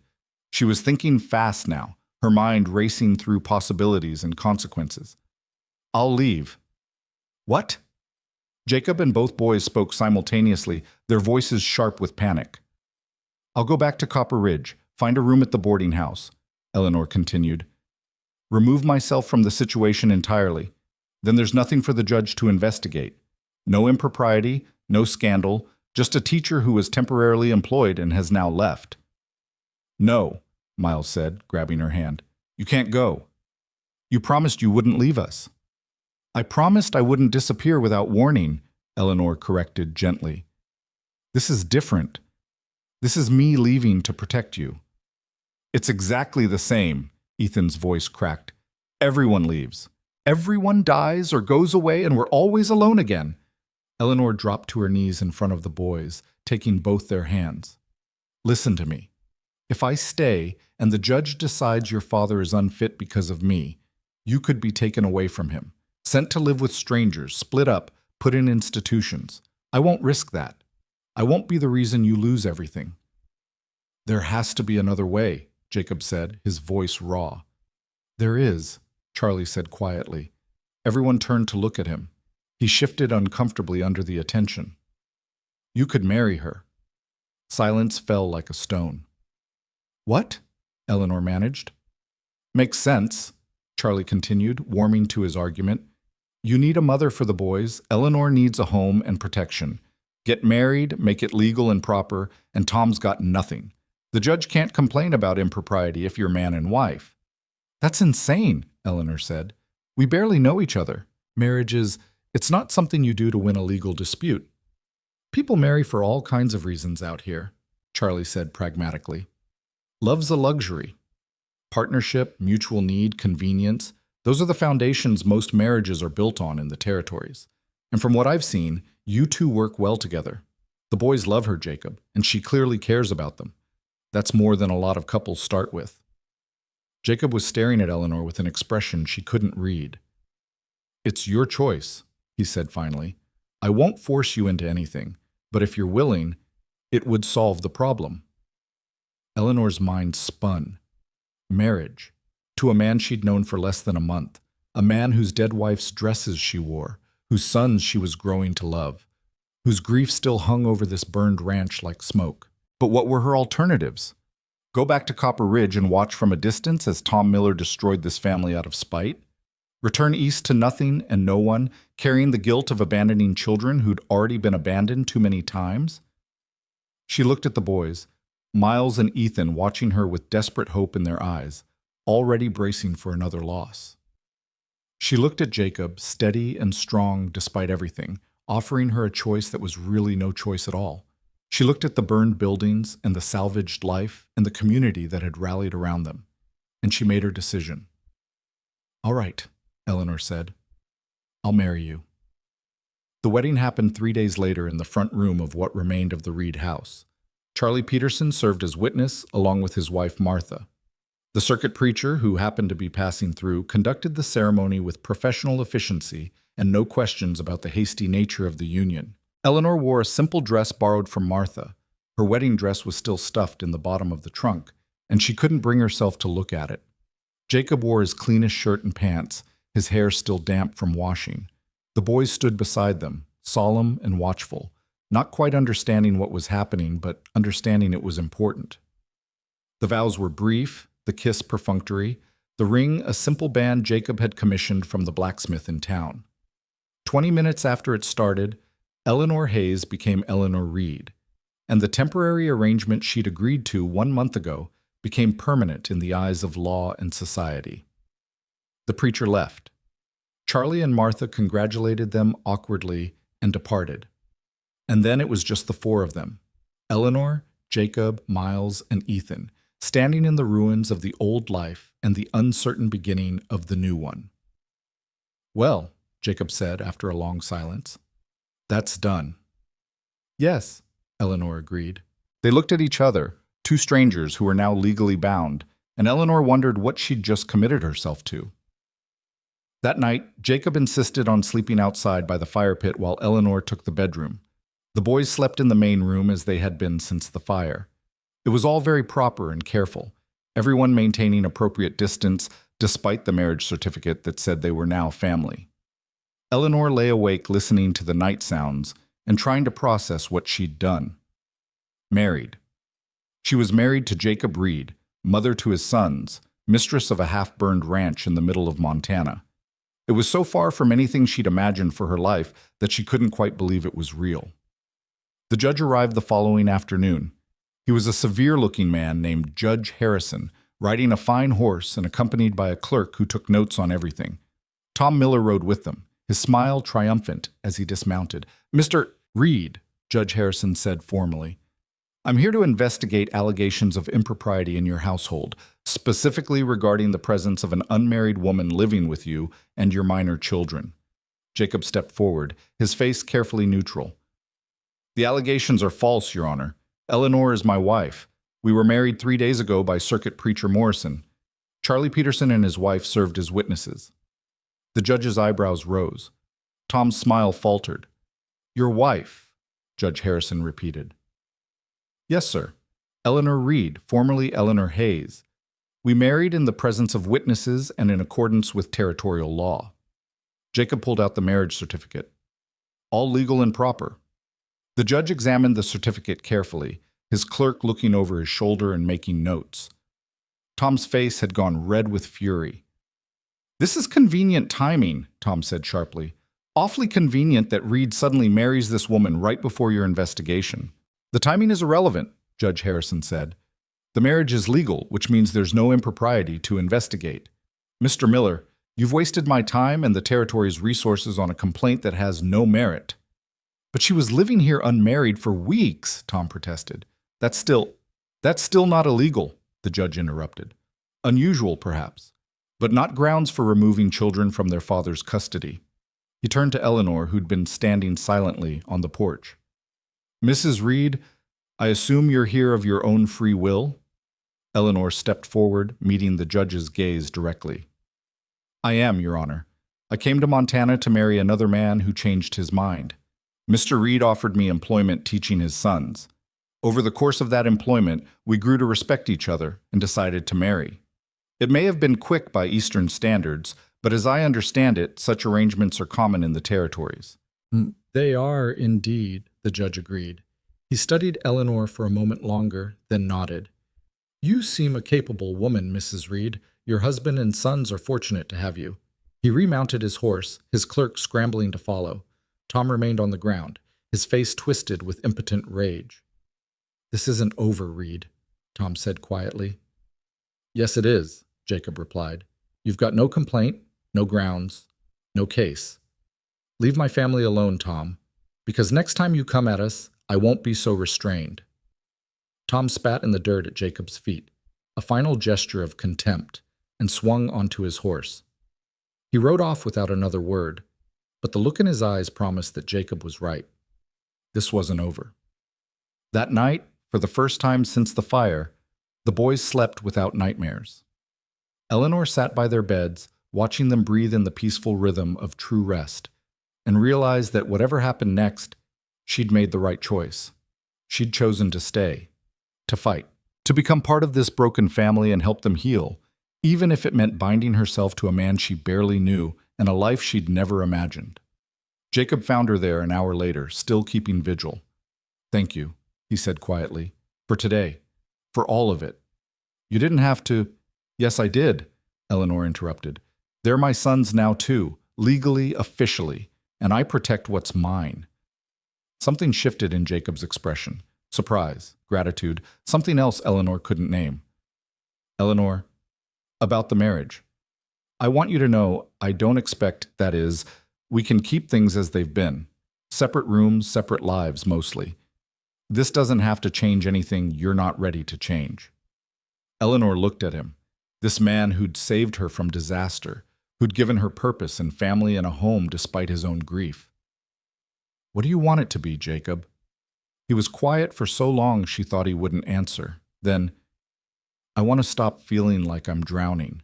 I want my boys to smile again. I want to rebuild what the fire took and make something better from the ashes." He paused. "And I want to know that when I wake up tomorrow, you'll still be here, that this is real." "It's real," Eleanor said softly. "I'm here, and I'm not going anywhere." She meant it. For better or worse, for richer or poorer, in fire and fear and uncertain futures, she was Eleanor Reed now, and she would stand her ground. The fragile peace lasted exactly 9 days. Eleanor had fallen into the rhythm of being Mrs. Reed with surprising ease. She taught the boys in the mornings, worked alongside Jacob on rebuilding efforts in the afternoons, and fell into bed each night so exhausted she barely had energy to think about the strangeness of her situation. The marriage certificate hung on the wall where the judge had seen it, proof of legitimacy, but the reality of what it meant remained undefined and unspoken between her and Jacob. They were partners in survival, nothing more. At least that's what Eleanor told herself when she caught Jacob watching her with an expression that made her heart skip, or when their hands brushed reaching for the same tool and neither pulled away quite fast enough. The boys, at least, had accepted the change with relief that bordered on joy. They called her Eleanor still, not mother, but there was a possessiveness in the way they stayed close to her now, a certainty that she belonged to them just as much as they belonged to her. On the 9th night, Eleanor was washing dishes in the makeshift outdoor kitchen when she heard horses approaching fast, too fast, the kind of speed that meant urgency or trouble, and she'd learned to distinguish between the two. Jacob heard it too. He emerged from the barn with his rifle, his face already set in hard lines. "Get the boys inside, now!" Eleanor didn't argue. She wiped her hands and hurried to where Miles and Ethan were playing near the creek. "Come on, boys, inside." "But we're not done," Miles started. "Now," Eleanor said, her tone brooking no argument. Something in her voice made both boys scramble to obey. They'd just reached the porch when the riders appeared, 5 men, heavily armed, their faces shadowed by the twilight. Tom Miller led them, but these weren't the same cowboys who'd accompanied him before. These were harder men, meaner, the kind who hired out their guns and didn't ask too many questions about the work. Eleanor's blood ran cold. She pushed the boys behind her and stepped forward to stand beside Jacob, ignoring his sharp look that clearly said she should be inside. "Tom," Jacob said, his voice deadly calm, "you're trespassing, and you brought friends who look like they're spoiling for trouble." "No trouble," Tom said, though his smile said otherwise. "Just here to deliver some news. See, I did some digging after the judge's visit. Turns out your new wife has some interesting history back east." Eleanor felt ice slide down her spine. Jacob's grip tightened on his rifle. "What are you talking about?" Jacob asked. Tom pulled a folded paper from his jacket. "Got a telegram from a lawyer in Boston. Seems Miss Eleanor Hayes, Mrs. Reed, was contracted to marry a man named James Calloway. Legal contract signed and witnessed, promising marriage in exchange for travel funds and other considerations. That contract was voided when Calloway broke the engagement," Eleanor said, forcing her voice to stay steady. "Was it?" Tom's smile widened. "Because according to this lawyer, Calloway's willing to pursue breach of contract. Says you took his money under false pretenses. Says you owe him restitution, $500, or the original contracted marriage." Jacob's laugh was harsh and humorless. "That's ridiculous. You can't enforce a contract to marry someone who doesn't want to marry you."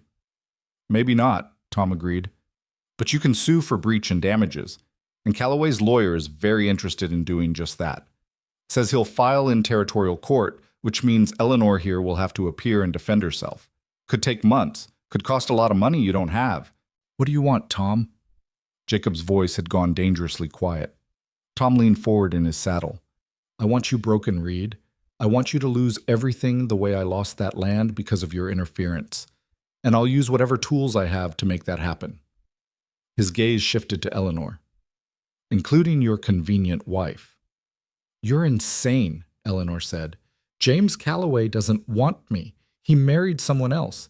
He has no interest in pursuing any contract." "He does now," Tom said. "Once I explained how much trouble you've caused me, how you're the reason my complaint failed. Calloway was very sympathetic, very interested in causing you some hardship in return." Eleanor understood then. This wasn't about the contract or the money. This was Tom finding another angle of attack, another way to hurt Jacob through her. And the terrible thing was, it might work. Even a frivolous lawsuit could tie them up in legal proceedings, cost them money they needed for rebuilding, force Eleanor to travel back east and leave the boys for months. "We'll fight it," Jacob said. "Get a lawyer, Prove the contract was breached by Calloway's actions. You won't win this, Tom.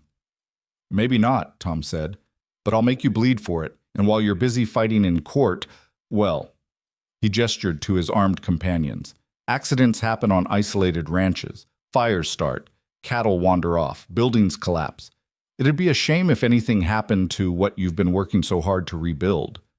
It was a threat as clear as day, spoken in front of witnesses who wouldn't testify against Tom even if their lives depended on it. Jacob understood it too. Eleanor could see the calculation in his eyes, weighing options and finding them all lacking. Get off my land, Jacob said quietly. Before I forget I'm a civilized man. We're going, Tom said. But think about what I said. Maybe Eleanor decides to honor her original contract after all. Maybe she goes back to Calloway, gets this mess sorted out nice and legal. Then there's no lawsuit, no trouble, no accidents. Everyone walks away clean. That's not happening, Eleanor said firmly. Tom shrugged. Your choice. But choices have consequences out here, Mrs. Reed. You'd do well to remember that. They rode off into the gathering darkness, leaving behind the smell of gun oil and malice. Jacob stood motionless until the sound of hoofbeats faded completely, then turned to Eleanor. How binding is this contract? He asked. Eleanor's hands were shaking. She clasped them together to hide it. I signed it. Calloway advanced me money for travel and the dress. But he broke the engagement, Jacob. He married someone else. No court would enforce it. Territorial courts are unpredictable, Jacob said. Especially if Tom's got the judge's ear, which he might. His cousin's the sheriff, remember? These things are all connected out here. So what do we do? Jacob was quiet for a long moment, staring at the darkness where Tom had disappeared. Finally, he looked at her. We prepare for a fight, and we make sure the boys are protected no matter what happens. That night, Eleanor couldn't sleep. She lay in her small bedroom, listening to the house settle and thinking about contracts and consequences and the fact that her past had followed her across 2,000 miles to threaten the fragile life she'd built. She must have eventually dozed because she woke to the sound of breaking glass. Eleanor was on her feet instantly, her heart pounding. Another crash, this one from the main room, shouting. Jacob's voice, sharp with alarm. She grabbed the fire poker from her cold stove and ran into the main room to find chaos. The front window had been shattered, and through the broken glass she could see torches moving in the darkness outside. Someone was shooting, not at the house yet, but close enough to send a message. Jacob had the boys on the floor, shielding them with his body while he tried to reach his rifle. Eleanor dropped beside them, the poker gripped tight in her hands. How many? She gasped. Can't tell. At least 4. Jacob's face was grim. They're trying to draw me out. Want me to come outside so they can... A bullet tore through the broken window and embedded itself in the wall 6 inches from Eleanor's head. Down! Jacob shouted, and they all flattened. More shots followed, systematic and deliberate. Not trying to kill anyone inside, but definitely trying to terrorize. Eleanor heard glass breaking in other rooms, heard something heavy hit the roof. They were surrounding the house. The boys, Eleanor said urgently. We need to get them somewhere safe. There's a root cellar, Jacob said, through the kitchen. Eleanor, can you get them there while I hold them off? You can't fight them all alone. I don't have a choice. Jacob's eyes were fierce. They want me to come out. They want a confrontation. But they won't expect me to have backup. Get the boys safe, then get the shotgun from my room. You know how to shoot? I can learn fast. A ghost of a smile crossed Jacob's face despite everything. That's my girl. Go. Now. Eleanor grabbed both boys and ran in a crouch toward the kitchen, praying none of the shooters had circled around to that side yet. She found the cellar door where Jacob said it would be, a trapdoor set into the floor, leading down into darkness. Down, she told the boys. Quickly now. What about you? Ethan's voice was small and terrified. What about Papa? We're going to be fine, Eleanor lied, but I need you both to hide here and not come out no matter what you hear. Can you do that for me? Miles grabbed her hand. Don't die, he whispered. Please don't die like Mama. Eleanor's heart broke, but she made herself smile. I have no intention of dying. I've got too much work to do. She kissed both their foreheads quickly. Hide. Stay quiet. I'll come for you when it's safe. She lowered them into the cellar and closed the door, shoving a heavy flour sack over it for concealment.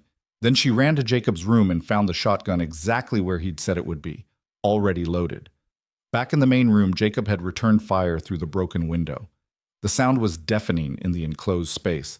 Eleanor dropped beside him, the shotgun heavy in her hands.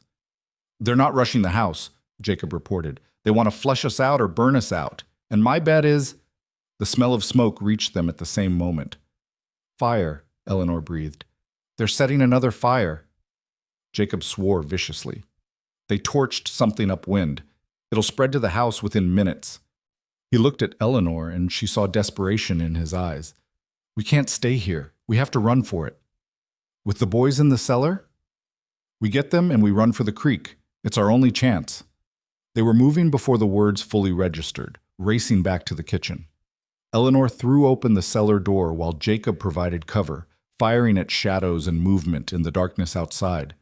The boys climbed out, their faces pale with terror in the growing firelight. Because the house was burning now. Eleanor could see flames climbing the outside wall, could feel the heat building. The rebuilt life they'd fought so hard for was being destroyed again, and this time it was deliberate murder disguised as harassment. "Out the back," Jacob commanded. "Stay low. Stay together. We make for the creek and we don't stop for anything." They ran. The back door opened onto chaos, smoke and firelight and the crack of gunfire. Eleanor held tight to both boys' hands while Jacob led the way, his rifle ready. They made it 10 feet before a figure emerged from the smoke, gun raised. Jacob fired first. The man went down with a scream. Another appeared to their right, and this time Eleanor didn't think, just raised the shotgun and pulled the trigger. The recoil nearly knocked her over, but the man dropped, and they kept running. The creek was 30 yards away.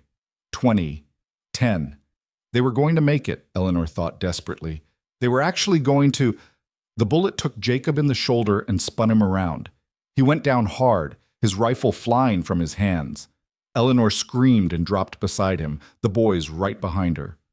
"Keep going," Jacob gasped, his face gray with pain and shock. "Get the boys to safety." "Not without you," Eleanor said fiercely.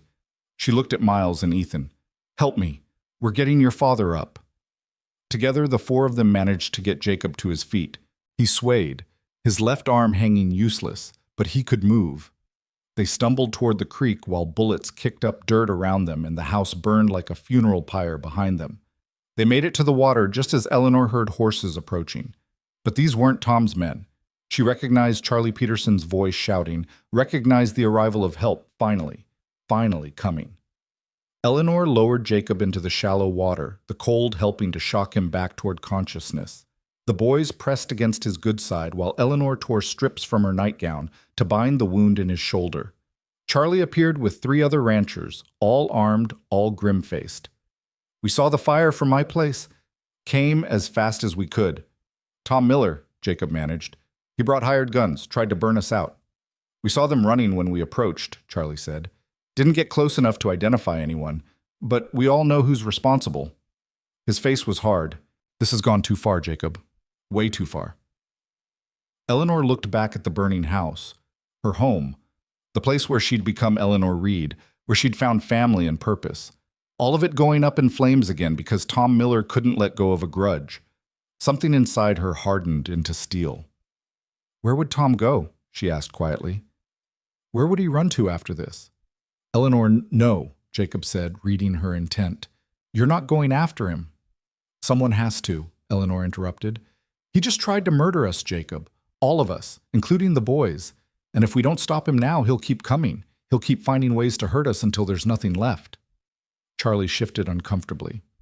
"She's not wrong. Tom's crossed a line tonight, but going after him vigilante style will just—" "Will just what?" Eleanor demanded. "His cousin's the sheriff. You think there'll be justice through official channels? No. Tom will claim he was nowhere near here, his hired guns will disappear, and in a month he'll come back to finish what he started." She looked at Jacob. "I won't let that happen. I won't let him take this family from me." Jacob stared at her, something like awe and terror mixing in his expression. "What are you planning?" Eleanor smiled, and it wasn't a kind smile. "I'm going to give Tom Miller exactly what he asked for. I'm going to face the contract dispute head on. but not the way he expects. 3 days later, Eleanor rode into Copper Ridge with Jacob beside her, his arm in a sling but his spine straight, and the boys in the wagon bed behind them. Charlie Peterson and half a dozen other ranchers rode escort, their presence making it clear this wasn't a woman coming to town in fear. They went straight to the telegraph office. Eleanor sent 3 telegrams in rapid succession. The first to James Calloway's lawyer in Boston, written in language so precise and legally sound that the telegraph operator's eyes widened as he transcribed it. The second to a women's rights organization Eleanor had worked with briefly in her teaching days. The third to the territorial governor himself. Then she walked to the saloon where Tom Miller typically spent his afternoons and pushed through the doors like she owned the place. The conversation died instantly. Every head turned. Tom sat at a back table with cards in his hand and a drink at his elbow, and when he saw Eleanor, his smile turned predatory. "Well, well," he said loudly, "if it isn't the widow Reed, come to accept my generous offer?" "I've come to make you one," Eleanor said, her voice carrying to every corner of the room. "You drop this fraudulent contract claim, you leave my family alone, and I don't destroy you." Tom laughed. "You? Destroy me?" "Sweetheart, you barely survived the last few days. Your house is ash. Your husband's wounded. You've got nothing." "I have the truth," Eleanor said calmly, "and I have witnesses. Witnesses who will testify that you hired armed men to attack a family in their home, that you attempted murder, that you've been conducting a campaign of harassment and intimidation for months." "My cousin's the sheriff," Tom reminded her, still grinning. "Your witnesses won't mean much." "They will to the territorial governor," Eleanor said. "I've already sent him a full account, along with a request for investigation into corruption in the Copper Ridge Sheriff's Office. I've also contacted the Boston Herald newspaper with the story of how territorial landowners are using legal extortion and violence to control women and drive out competition. They were very interested." Tom's smile faltered. "And as for the contract," Eleanor continued, pulling out a paper she'd drafted with Charlie's wife Martha, who'd been a legal clerk before moving west. "I've documented every aspect of James Calloway's breach, including the fact that he married another woman while I was en route to marry him. I've sworn affidavits from witnesses who saw me stranded and destitute at the train station because of his abandonment.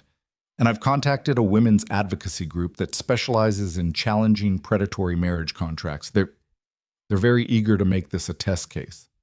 She stepped closer to Tom's table, and her voice dropped to something deadly quiet. "So here's what's going to happen, Tom. You're going to withdraw the contract claim. You're going to leave my family alone. And you're going to disappear from our lives completely. Because if you don't, I will make it my personal mission to ensure that everyone from here to Washington knows exactly what kind of man you are." Tom's face had gone red. "You're bluffing." "Try me," Eleanor said softly. "I've already lost everything once. I rebuilt from nothing, and I will burn down every obstacle between me and protecting my family, starting with you. So ask yourself, do you really want to find out how far I'm willing to go?" The saloon was silent. Tom looked around as if expecting support, but the other men avoided his gaze. Everyone could see the writing on the wall. Eleanor Reed had just declared war, and she'd brought weapons Tom hadn't anticipated. Not guns or fists, but words and law and the kind of righteous fury that could move mountains. Finally, Tom threw his cards down. "Fine, the contract's dropped, but this isn't over." "Yes, it is," Jacob said from the doorway, stepping inside with Charlie and the other ranchers behind him. "Because if it's not, Tom, you won't be dealing with just Eleanor anymore. You'll be dealing with every rancher in this county who's sick of your games, and we won't be using words." The threat hung in the air, violence as a last resort, but violence nonetheless if pushed. Tom looked from Jacob to Eleanor to the gathered men and saw his options narrowing to nothing. "Get out of my sight," he finally spat. "Gladly," Eleanor said. "Enjoy your drink, Tom. It's the last victory you'll have over this family." She walked out with her head high, Jacob at her side, and the knowledge that she'd just fought her first real battle for her new life and won. That night, they made camp under the stars on the journey back to the ranch. The boys slept in the wagon while Eleanor and Jacob sat by the fire, not speaking for a long time. Finally, Jacob broke the silence. "Where did that come from? In the saloon?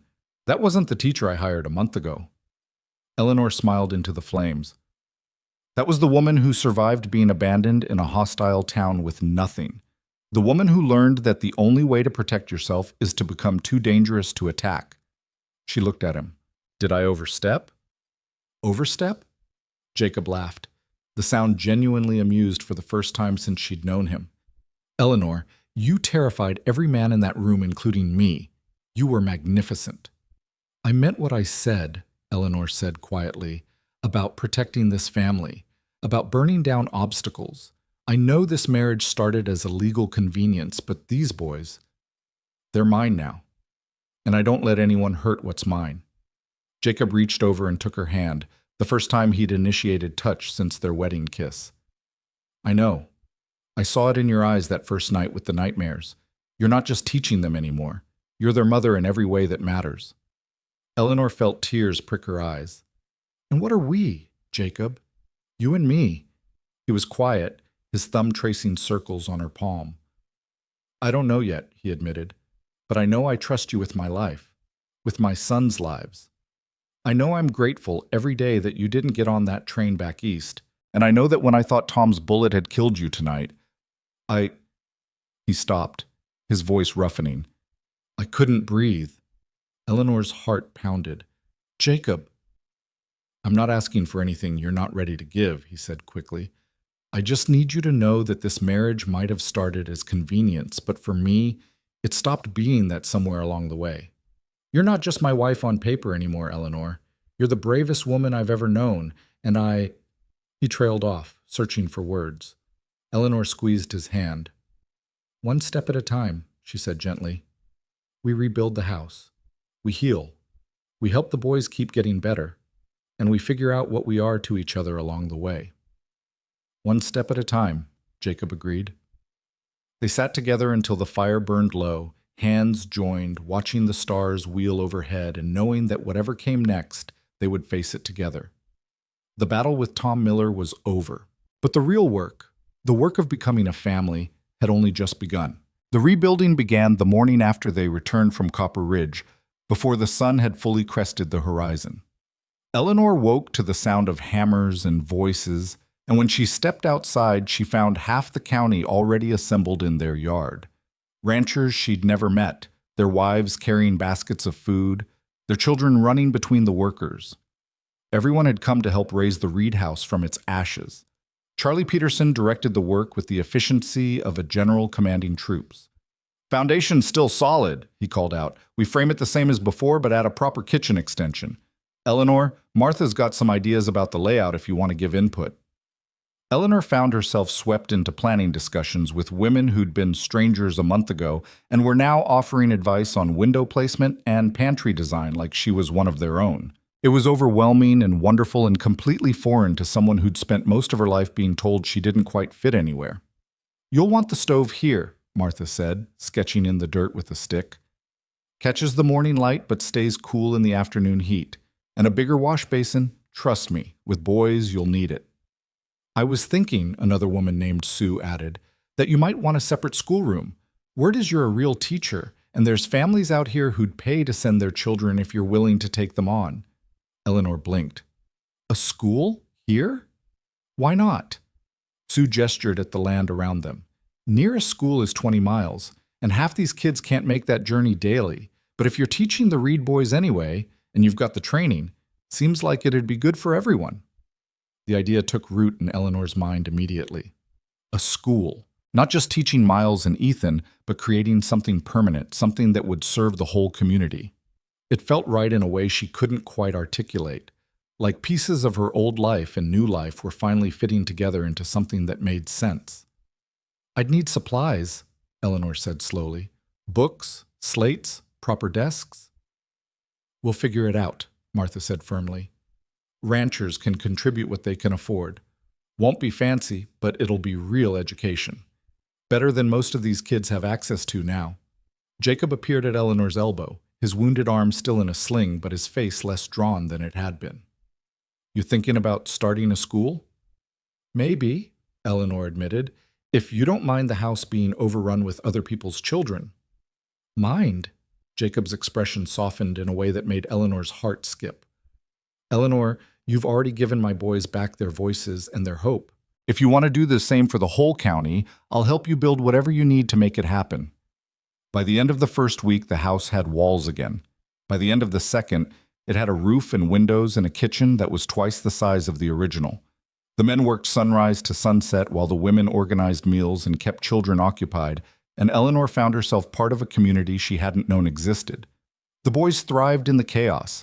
Miles and Ethan helped where they could, fetching tools and holding boards steady, their faces bright with an enthusiasm Eleanor hadn't seen before.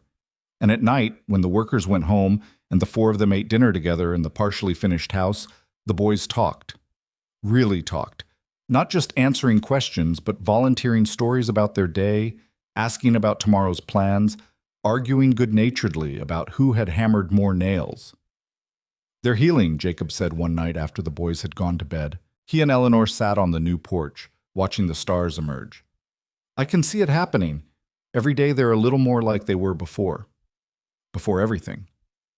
"They'll always carry the loss," Eleanor said quietly. "But maybe they're learning they can carry it without it crushing them." Jacob was silent for a moment. Then, "I need to tell you something. About Sarah. About how she died." Eleanor turned to look at him, surprised. In all their weeks together, Jacob had barely mentioned his first wife beyond the basic facts. "The fire," Jacob continued, his voice rough with old pain. "It started in the kitchen. Middle of winter, we were trying to keep warm and she was cooking supper. The boys were upstairs playing.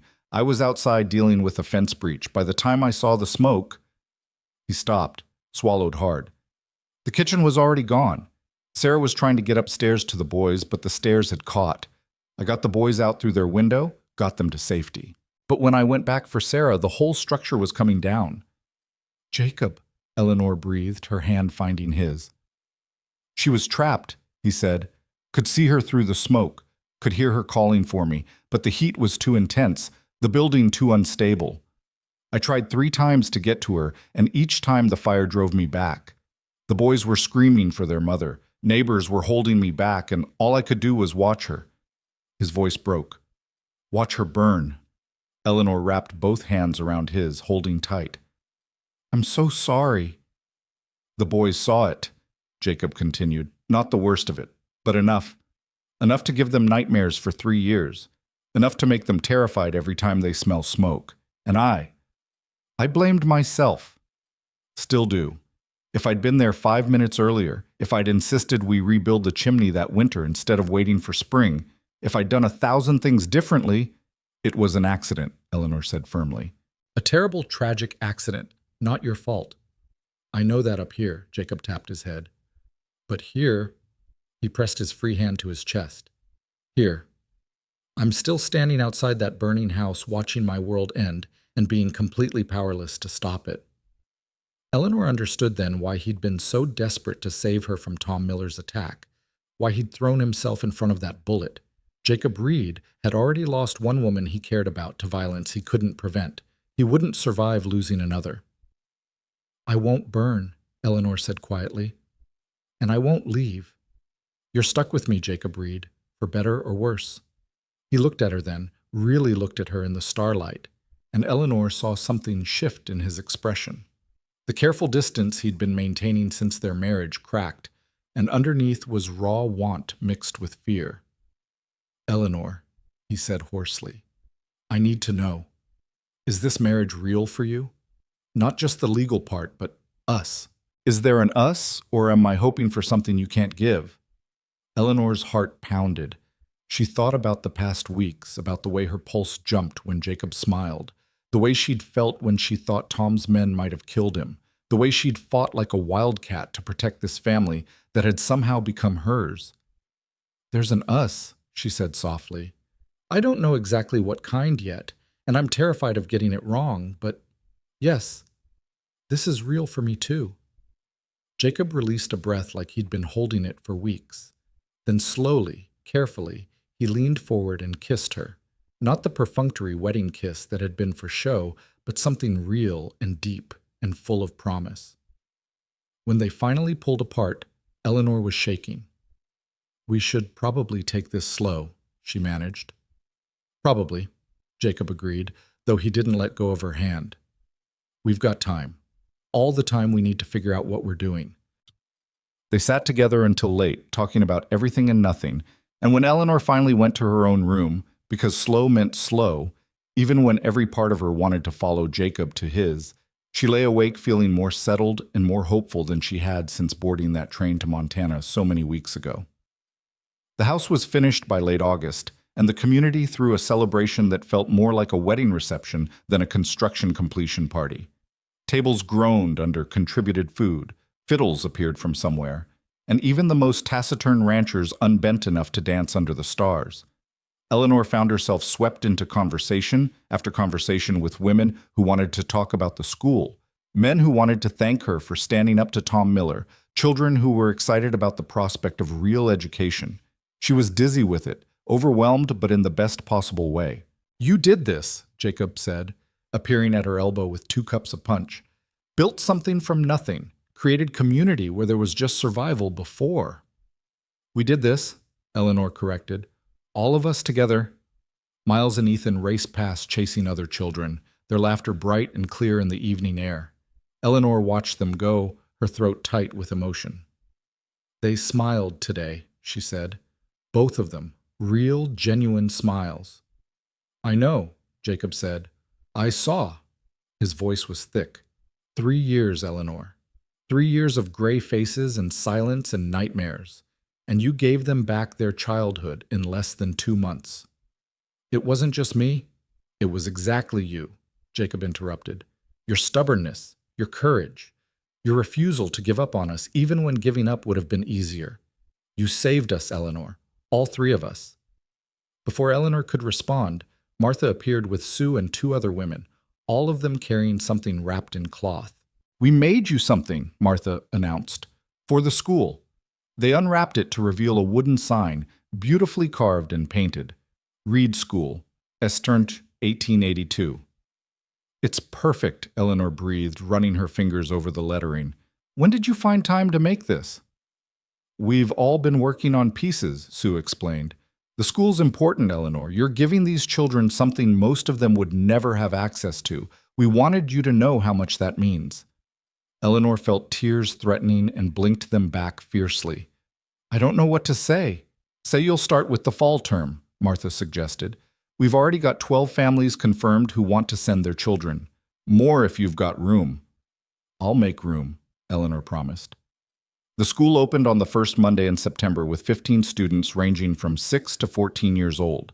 Eleanor had converted one of the new house's larger rooms into a classroom, and Jacob had built desks and benches from salvaged lumber. The supplies were mismatched: slates donated by various families, books from Eleanor's own collection supplemented by donations from the community, but it was enough to start. Miles and Ethan sat in the front row, helping the younger children and demonstrating that yes, learning could actually be enjoyable. Eleanor taught reading in the morning, mathematics in the afternoon, and filled the spaces between with history and geography and science learned from the natural world around them. It was exhausting and exhilarating and exactly what Eleanor had been meant to do with her life. She understood that now. All the struggle in Boston, all the rejection and judgment and feeling like she didn't fit, it had been leading her here, to this rough schoolroom on a Montana ranch where children who would otherwise grow up illiterate learned to read Shakespeare and calculate geometric proofs. Jacob watched from the doorway sometimes during lessons, his expression soft with something that looked like wonder. And at night, after the students had gone home and the boys were in bed, he and Eleanor would sit together and talk about the day's successes and challenges, their relationship deepening with every conversation. They still maintained separate rooms. Slow was slow, but the wall between them was growing thinner by the day. October brought the first real test of the school when a late storm rolled through, dumping 6 inches of snow overnight and making the roads nearly impassable. Several families sent word their children couldn't make the journey, but 5 hardy souls showed up anyway, determined not to miss lessons. Eleanor taught those 5 with the same dedication she gave 15, and when the storm worsened and it became clear the children couldn't safely go home, she and Jacob converted the main room into a temporary dormitory.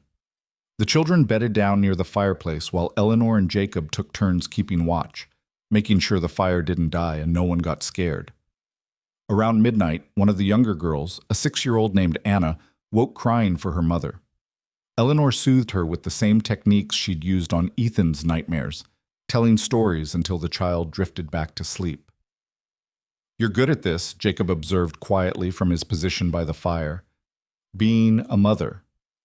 "I'm learning," Eleanor said, "mostly from watching you be a father." Jacob smiled. "We make a good team." "We do," Eleanor agreed. They looked at each other across the dim room full of sleeping children, and Eleanor felt something click into place. This was family. Not the family she'd planned when she boarded that train to marry James Calloway, but something richer and stranger and infinitely more real. "I love you," she said, the words emerging before she could think better of them. "I don't know when it happened exactly, but it did." "I love you, Jacob Reed." Jacob went very still. Then he stood and crossed to where Eleanor sat, pulling her to her feet and into his arms. "I love you too," he said against her hair. "Have for weeks now, but I was afraid to say it. Afraid you'd feel pressured or trapped or—" Eleanor kissed him, cutting off the worry with action. When they finally broke apart, both breathless, she smiled. "I'm not trapped. I'm exactly where I choose to be." They spent that night talking in whispers while the storm raged outside and the children slept safe and warm. They talked about the future, about expanding the school, about maybe having children of their own someday, about the life they were building together from the ruins of their separate pasts. When dawn broke and the storm cleared, the children's families came to collect them, and word spread through the community about how the Reeds had kept everyone safe through the night. More families signed up for the school. More trust was built. More roots grew deeper. November brought the telegram Eleanor had been half expecting and half dreading. James Calloway's lawyer had officially withdrawn the contract claim, citing insufficient grounds for prosecution. Tom Miller had left the territory entirely. Rumor said he'd gone to California to try his luck in the gold fields. The shadow that had hung over Eleanor's marriage lifted completely. "It's really over," she told Jacob that evening. "No more legal threats, no more Tom, no more past chasing me." "Just the future ahead," Jacob said. "Whatever we make of it." That night, Eleanor didn't go to her own room. By unspoken agreement, she followed Jacob to his, and they finally consummated the marriage that had been real in every way but this for months. It was tender and awkward and perfect, two people who'd found each other by accident learning how to fit together on purpose.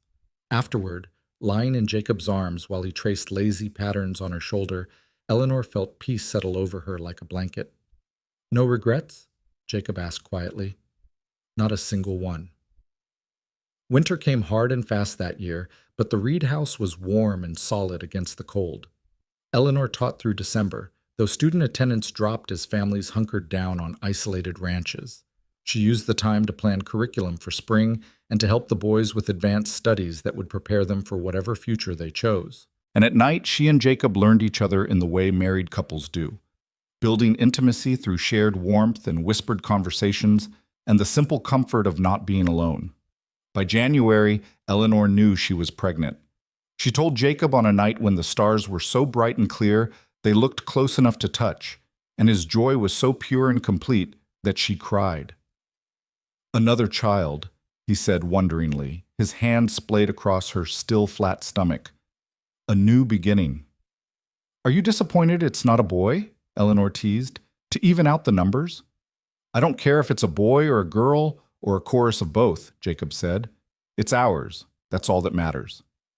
They told the boys the next morning, and Miles and Ethan's reaction sealed the final healing of their family. They were excited rather than threatened, asking questions about when the baby would come and whether it would like the same stories Eleanor told them, and could they teach it to ride horses when it was big enough. "You're not trying to replace our mama," Ethan said seriously. You're our mama too, the one who didn't leave. The one who stayed even when things were hard." Eleanor gathered both boys into a fierce hug, unable to speak past the lump in her throat. Spring arrived with a rush of green and wildflowers, and with it came the expansion of the school. 22 students now, with 3 more families planning to enroll their children in the fall. Eleanor taught through her pregnancy with the same determination she applied to everything, finally conceding to afternoon rest only when Jacob insisted. "You're carrying my child," he said firmly. "Our child. You're allowed to slow down." "I'll rest when this baby's born," Eleanor countered, but she did start taking breaks, using the time to prepare a nursery in one of the house's small rooms. The baby, a girl they named Sarah Hope Reed, arrived on a blazing summer afternoon with the same dramatic timing her mother had shown arriving in Montana. Eleanor labored through the heat with Martha and two other ranch women attending her, and when she finally held her daughter in her arms and saw Jacob's face as he looked at both of them, she understood that this was what she'd traveled 2,000 miles to find. Not a convenient marriage or a teaching position or escape from her past, but family. Real, complicated, beautiful family born from fire and struggle and the stubborn refusal to give up. Miles and Ethan were entranced by their baby sister. They took turns holding her with careful solemnity, making promises about teaching her everything they knew and protecting her from anything that might hurt her. Eleanor watched them with hope in her arms and Jacob's hand on her shoulder, and felt so full of love she thought she might burst with it. "Still no regrets?" Jacob asked quietly, echoing that long-ago question. Eleanor looked around the room, at her sons, her daughter, her husband, the home they'd built together, literally and figuratively. She thought about the Eleanor who'd stepped off the train in Copper Ridge over a year ago, desperate and alone and heartbroken. That woman was gone, replaced by someone stronger and surer and infinitely happier. "Not a single one," she said. "This is exactly where I'm supposed to be." The years that followed were not without challenges. There were hard winters and difficult harvests, sick children and anxious nights. But there was also growth. The school expanded until Eleanor had to hire an assistant teacher. The ranch prospered. Miles and Ethan grew into fine young men who credited their mother, both their mothers, with making them who they became. And Eleanor and Jacob built a marriage that was genuine partnership, founded on respect and trust, and a love that had grown from the ashes of their separate losses into something neither could have imagined alone. On their 5th anniversary, Jacob gave Eleanor a gift, a new sign for the school that read Reed Community School, with a subtitle, "Founded by Eleanor Reed, 1882. "You built this," he said. "You took a desperate situation and turned it into opportunity. For yourself, for our family, for this whole community. I wanted to make sure everyone remembers that." Eleanor hung the sign herself, with Miles and Ethan helping and little Hope watching from Jacob's arms. She looked at the building that had started as one room in their house and had grown into a proper schoolhouse, educating over 40 children. She looked at her family, healthy and whole, and hers in every way that mattered. And she thought about that moment in the Copper Ridge saloon when Jacob had said, "Come with me," and she'd made the choice to trust a stranger. Best decision she'd ever made. Years later, when her own granddaughter asked her to tell the story of how she came to Montana, Eleanor would smile and begin, "I was supposed to marry a man who didn't want me, in a town that didn't care if I lived or died. But then a rancher with sad eyes and 2 silent boys told me I didn't belong there. And he was right.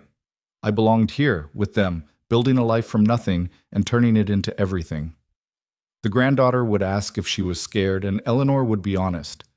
Terrified. Every single day at first. But fear is just a thing you carry, sweetheart. It doesn't have to stop you from moving forward. It didn't stop me. She'd tell about the fires and the nightmares and the legal battles and the hard work of building both a house and a family. She'd talk about Jacob's quiet strength and the boys' gradual healing and the community that rallied around them when they needed it most. And she'd end with the same words she'd said to Jacob on that first real conversation about their marriage. "One step at a time. That's how you survive impossible things. One step, one day, one choice to stay and fight instead of running away." The story of Eleanor Reed became legend in that part of Montana. The bride nobody wanted who became the mother everyone needed, the teacher who brought education to the frontier, the woman who stood her ground when powerful men tried to break her. But for Eleanor herself, the story was simpler. She'd been lost, and she'd been found. She'd been broken, and she'd healed. She'd been alone, and she'd built a family that would span generations. And it had all started with a simple question from a desperate father, "Come with me?" Eleanor had said yes, and in that yes, she'd found her home.